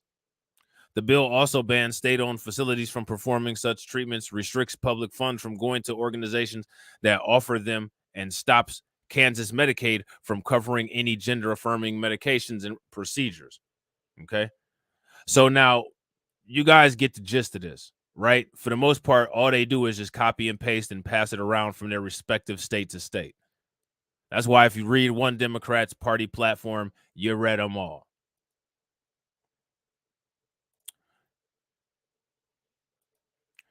So that leads us to the primordial question. The world is correct, but is Marjorie Taylor Greene? And we already know one thing that Marjorie Taylor Greene is incorrect about. Defund the FBI. Girl, bye. But this is interesting here. Marjorie Taylor Greene introduces bill to make gender-affirming care for transgender youth a felony. The measure would make it a Class C felony, punishable by up to 25 years in prison for doctors or others who provide gender-affirming health care to a minor. Now, here's my thing. I feel that this would be perfectly fine as long as they change it to gender-affirming health care to minors without parental consent. They have to put in without parental consent. If the I don't know why parents would consent to this. I don't know why they would do it. But there are some parents who would do it. Look at Dwayne Wade. If the parents consented, I don't know what to say. But if they're bypassing parental consent, that's a problem, in my opinion. What do you guys think? So we're going to check this out and see what she's talking about here. I just got to get this to this over here. Which is really child abuse. This is actually an assault and it's child abuse. And this practice should never happen. It's so disgusting and appalling, and it's an embarrassment to our country. You see, I'm one of those that believes the Republican Party is only worth being a true party, worth deserving of the people's votes if we are willing to stand up and stop horrific things like child abuse and like so-called gender-affirming care, which is really genital mutilation. It's puberty blockers that cause chemical castration, teenage girls actually having their breasts chopped off, teenage boys being castrated. This needs to be illegal, and I'm introducing a bill called Protect Children's Innocence Act, and it would create a law that would cause it to be a Class C felony for any person involved in so-called gender-affirming care. That means genital mutilation surgery. That means hormones. That means puberty blockers. Anything involving any youth under the age of 18, because these kids are too young to make these awful decisions that will affect them and will be permanent for the rest of their lives. All right, Ryan. So I think this is a good example of we don't have the bill yet. She's releasing this bill today. And, you know, it's like, from my perspective, is she right that a lot of gender affirming care, I think, would be better classified as child abuse than medical care? Yes. Does that mean that criminalizing it in every case is going to be the right step? Probably not, because there have been children conditioned to exist in this environment where they are told that, you know, changing pronouns, whatever it is, and they may have very real gender dysphoria, is a real treatment. And so that becomes a problem, like trying to get out of this era in which kids have been, you know, conditioned to see a lot of these things as real treatments. I think you run into some problems. That said, as much as I, you know, wouldn't want to, you know, side with Marjorie Taylor Greene on certain things, I don't think she's broadly incorrect on this one. I do think that a lot of this, it's time to move in that direction. I think Europe has moved in that direction a lot faster than the United States, although it's still too slow. And eventually, I think we'll probably get there. Curious what you think about this bill that she plans to unveil today. It doesn't feel like the kind of thing that needs to be legislated. It makes me pretty uncomfortable to have any lawmakers coming in between these medical decisions here, and especially when given their lawmaking pen, you don't know how far they're going to go with this too. You know, she mentions puberty blockers for any reason. You know, there are a lot of reasons that a doctor would prescribe puberty blockers to an adolescent that have nothing to do with even gender dysphoria. Like, you know, there are medical conditions yes. that require this. And just as we saw the kind of overturning of Roe v. Wade. Now, here's my question for this idiot right here. What medical conditions require that? We just went through the whole thing about dysphoria. What medical conditions require this? That's the question. Like, a lot of times what ends up happening is, in the media, when it comes to a lot of technical and scientific things, they just make stuff up. Like, they literally just say pseudoscience, and it's just okay. You know what I'm saying? Like, it's just all right. Just say some pseudoscience and it's all good. Real quick, ladies and gentlemen, we got 27 live viewers. Shout out and thank you to all 27 live viewers. Definitely appreciate each and every one of you guys being here. If you're not subscribed to the channel, take a moment. Make sure that you hit that bell icon. If you are subscribed, make sure that you share the video out and subscribe to the backup channels. Also, please hit that like button. That will get us to 62 likes. So please make sure everybody smashes that like button that's in here right now and help the channel out. Wade and the banning of abortion in a bunch of states affect people who have all sorts of maladies that are unrelated to pregnancy. You know, all of a sudden, if something is remotely associated with, say, an abortifacient or something, now pharmacists are saying, well, you know, we know you're not using this for a medical abortion. However, some people theoretically could, so therefore we're not going to fill this prescription for this medicine that you have been taking for years for this other condition. Those are the types of things when you start allowing politicians to jump into the not just in the waiting room, but then back into the doctor's office. You know, that it, you know, if what she's saying is true, then let's have a public conversation about this and resolve it, you know, medically and scientifically. That would be my read on it. It's tough because I think the medical institution and the media that's supposed to act as a watchdog for the medical institution has been so seduced by the need to sort of be politically correct on all of these different topics, and by these ideas that have changed really, really quickly without, there's actually a great New York Times report on this recently, without the studies and the research coming first. So that is to say, the politics and the sort of ideology came first, and then they were trying to do do all this research, but so far a lot of it has not borne out the intended ideological conclusions. And so in that vacuum, I do think a lot of children have been harmed, and irreversibly so in many cases. And their stories, the stories of detransitioners are so heartbreaking, but because you need to have the ability to study this really long term, we don't actually know how many are out there and how many will be out there. And so we're still sort of in a period where we're trying to understand the scale and the scope of the problem. And that gets really, really difficult. But in the vacuum, I understand. And that's why this stuff, when our institutions fail, it's why it creates this vacuum, this power vacuum, where it becomes really easy for people like Marjorie Taylor Greene to step in. And what's frustrating from my perspective is that she's setting up with this bill. We haven't seen it yet. But it sounds like she's talking about gender affirming care really broadly. I don't know if it's going to be classified that broadly in the bill, but gender dysphoria is a real condition that. Okay, gender dysphoria is a real condition. Okay. I don't think that there's anybody out there that's saying that gender dysphoria is not a real condition. Are the things being pushed the optimal way to deal with it? Is the end result of gender dysphoria to validate dysphoria? That's my question for you guys. I need you guys to answer that question for me. Fewer people suffer from than are diagnosed with. I think the diagnosis has been inflated beyond what actually exists in terms of gender dysphoria.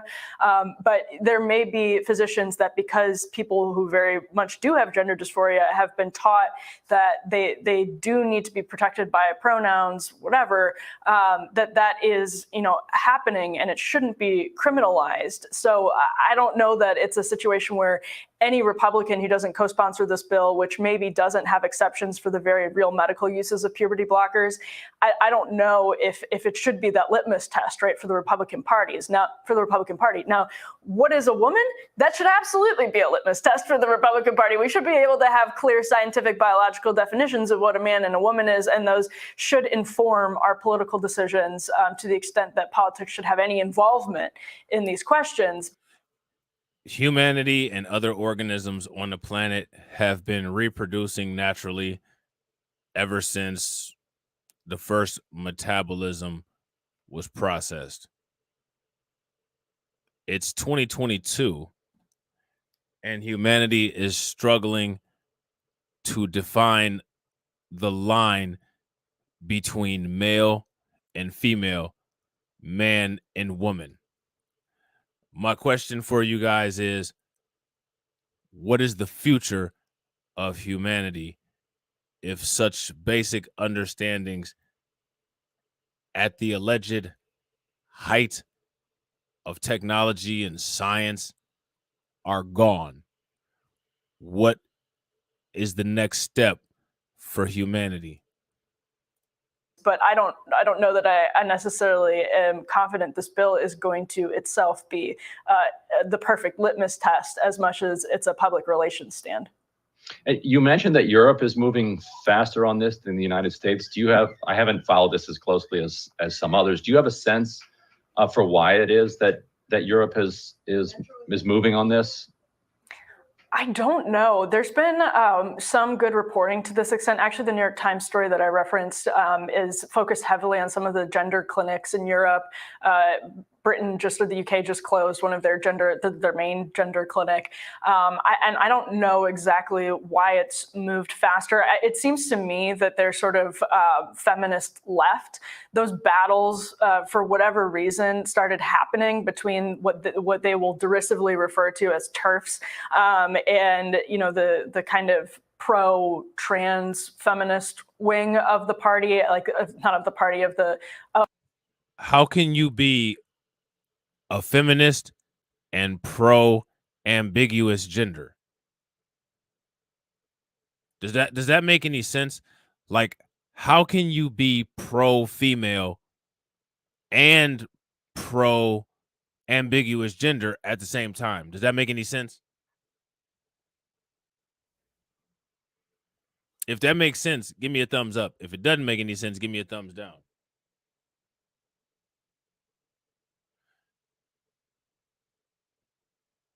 I totally agree, KO Kid Fit, with both comments that you made. Marjorie Taylor Greene is a walking content factory.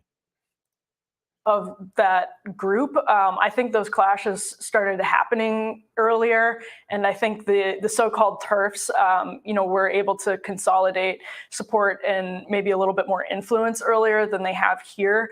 But I actually don't have a good answer for why that's happening. One thing that I did see that was interesting is that in the UK, when you have socialized medicine, it's much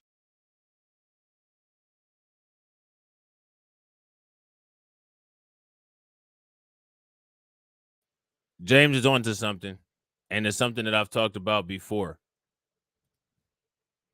How many people are familiar with post-truth politics? It seems like a lot of times things are on repeat. This would be like the 90 millionth time that I talked about this. But how many people are familiar with the concept of post-truth politics? If there's anybody that's familiar with that concept, drop the definition in the chat. If you're not familiar with that definition, give me a thumbs down.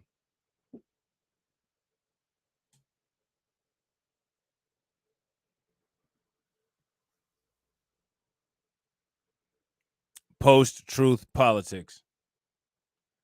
Cameron says alternative facts.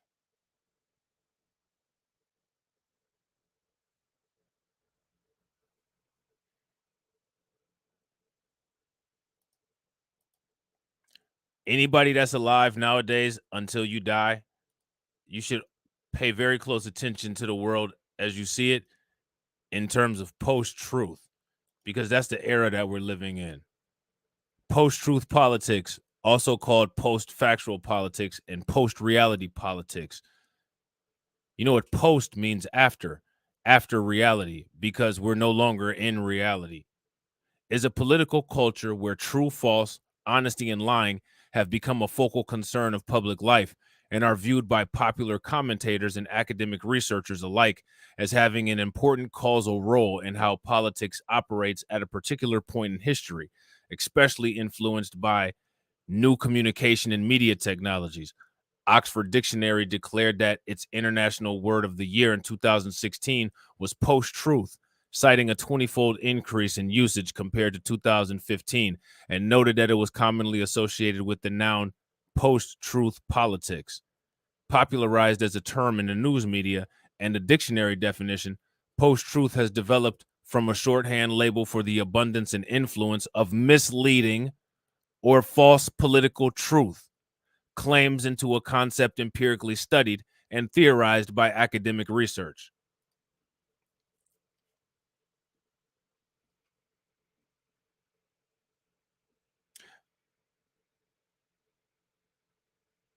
This is post-truth politics.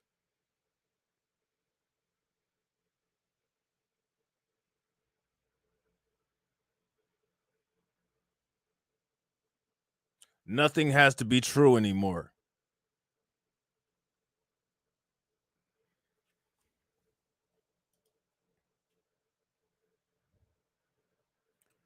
This is the concept.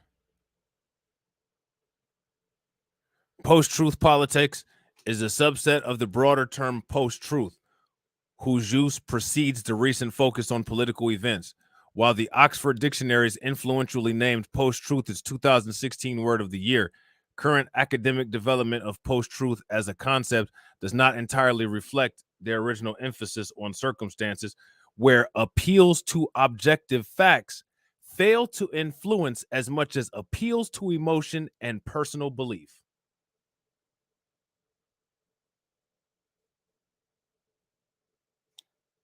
That is where we are in 2020. That is what we're dealing with.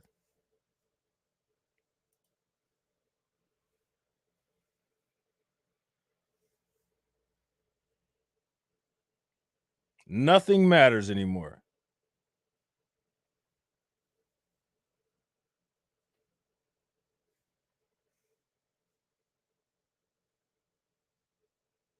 And it shows.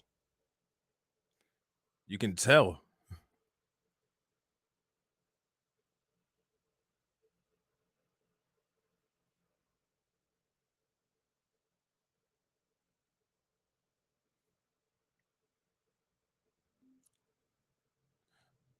this is the world that we live in today.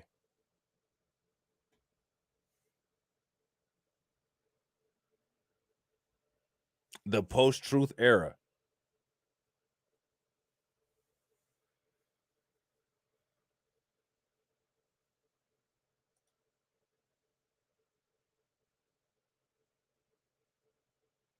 And there's no going back.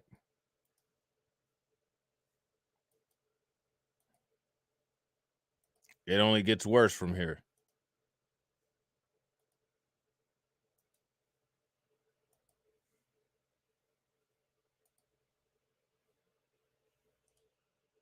Easier to track and study the effects of gender affirming care and care in general because everyone who was getting this gender affirming care was going through the same clinic, and so you had this much more specific concentration of people that was way easier to study. Thus, the results became clearer earlier, and it was, the mechanism then for shutting it down is easier too because it's a government clinic basically. Right. So, hey, here's for socialized medicine from the right? all of a sudden. It just occurred to me, by the way, TERF, which stands for Trans Exclusionary Radical Feminists, just occurred to me that if you want to do the reverse, which would be Trans Inclusionary Radical Feminists, would also be TERF. So both sides are TERFs, right? You're right. Yeah, no, that's a real, Very confusing though.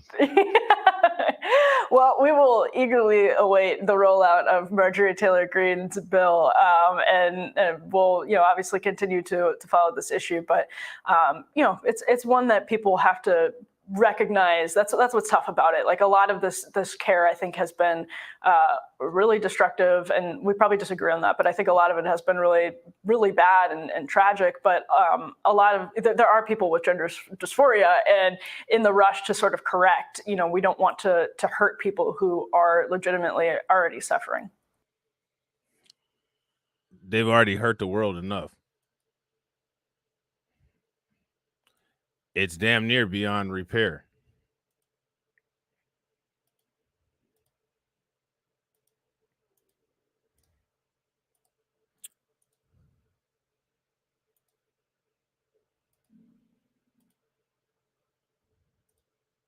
The post-truth era. What does it mean? And are we living in one? That's my question for you guys. Are we living in a post-truth era? Yes, no, maybe.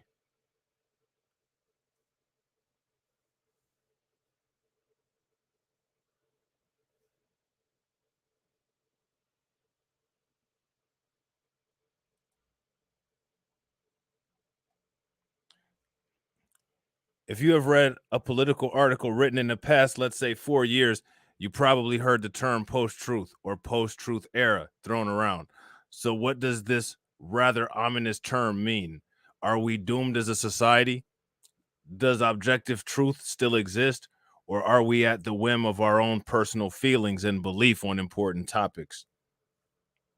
Oxford Dictionary defines the term post-truth as relating to or denoting circumstances in which objective facts are less influential in shaping public opinion than the appeals to emotions and personal belief.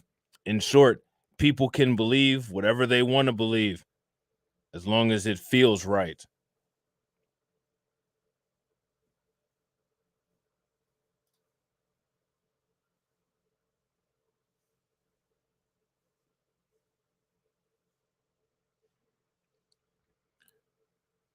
You can believe whatever you want to believe as long as it feels right.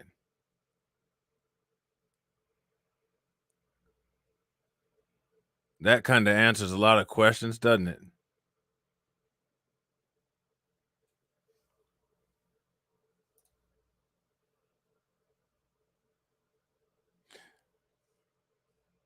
So now here it says in 2016, Oxford Dictionaries named post-truth as their international word of the year, which is ironically the same year that Donald Trump was elected president. It seems that Trump, who has been no stranger to controversy throughout his political career, is the primary perpetrator of this new phrase's popularity. In May 16th, before Trump's November election, The Atlantic's David Frum, described Trump's dishonesty as qualitatively different than anything before seen from a major party nominee. The stack of lies teeters so tall that one obscures another. Lies about New Jersey Muslims celebrating 9/11, lies about his opposition to the Iraq and Afghanistan wars, lies about his wealth, lies about the size of his crowds, lies about the women he's dated, lies about his donations to charities, lies about self-funding his campaign. In May of 2018, the Washington Post created a fact-checker piece which tallied up Trump's lies or half-truths since he took the oath of office. Yet, he got away with it and was elected. This begs the question, with so much accusing, lying, and fact-checking throughout that particular election cycle between Trump's countless scandals and Hillary's emails, did we unwittingly usher in a post-truth era? In my opinion, we've been in a post-truth era way, way, way longer than that.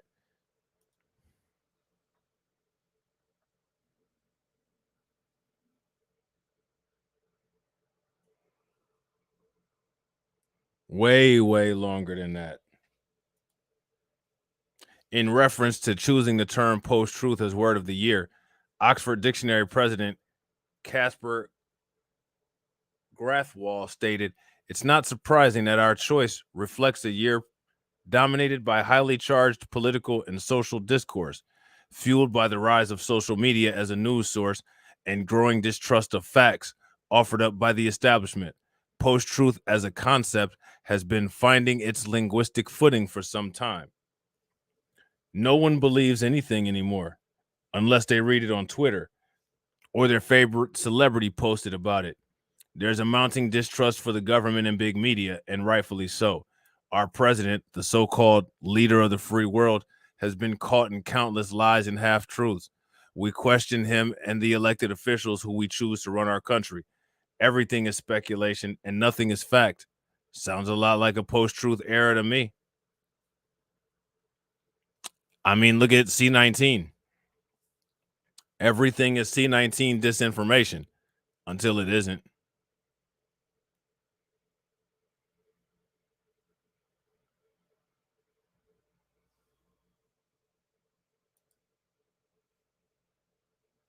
So what are we to do with this new era? How can we hold on to truth and fact when it seems like the world itself is denying truth if it doesn't feel good or fit with one's own personal political agenda? Look at what Ron DeSantis is doing in Florida. Well, we can't talk about Black history because it doesn't make the little white kids feel good. Literally his words. I mean, he just basically said, I'm going to make this law based on post-truth politics. Doesn't make people feel good. This is not our country's history. Yeah, it is. Fuck you talking about?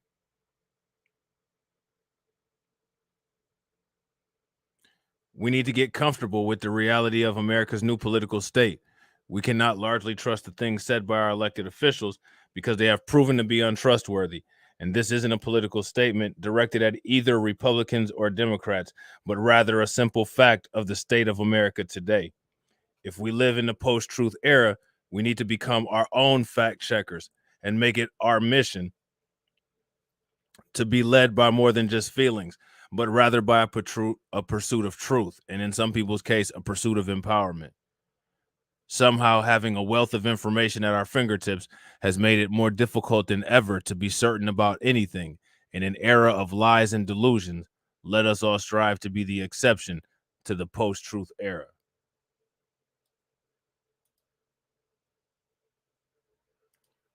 And that's where we are.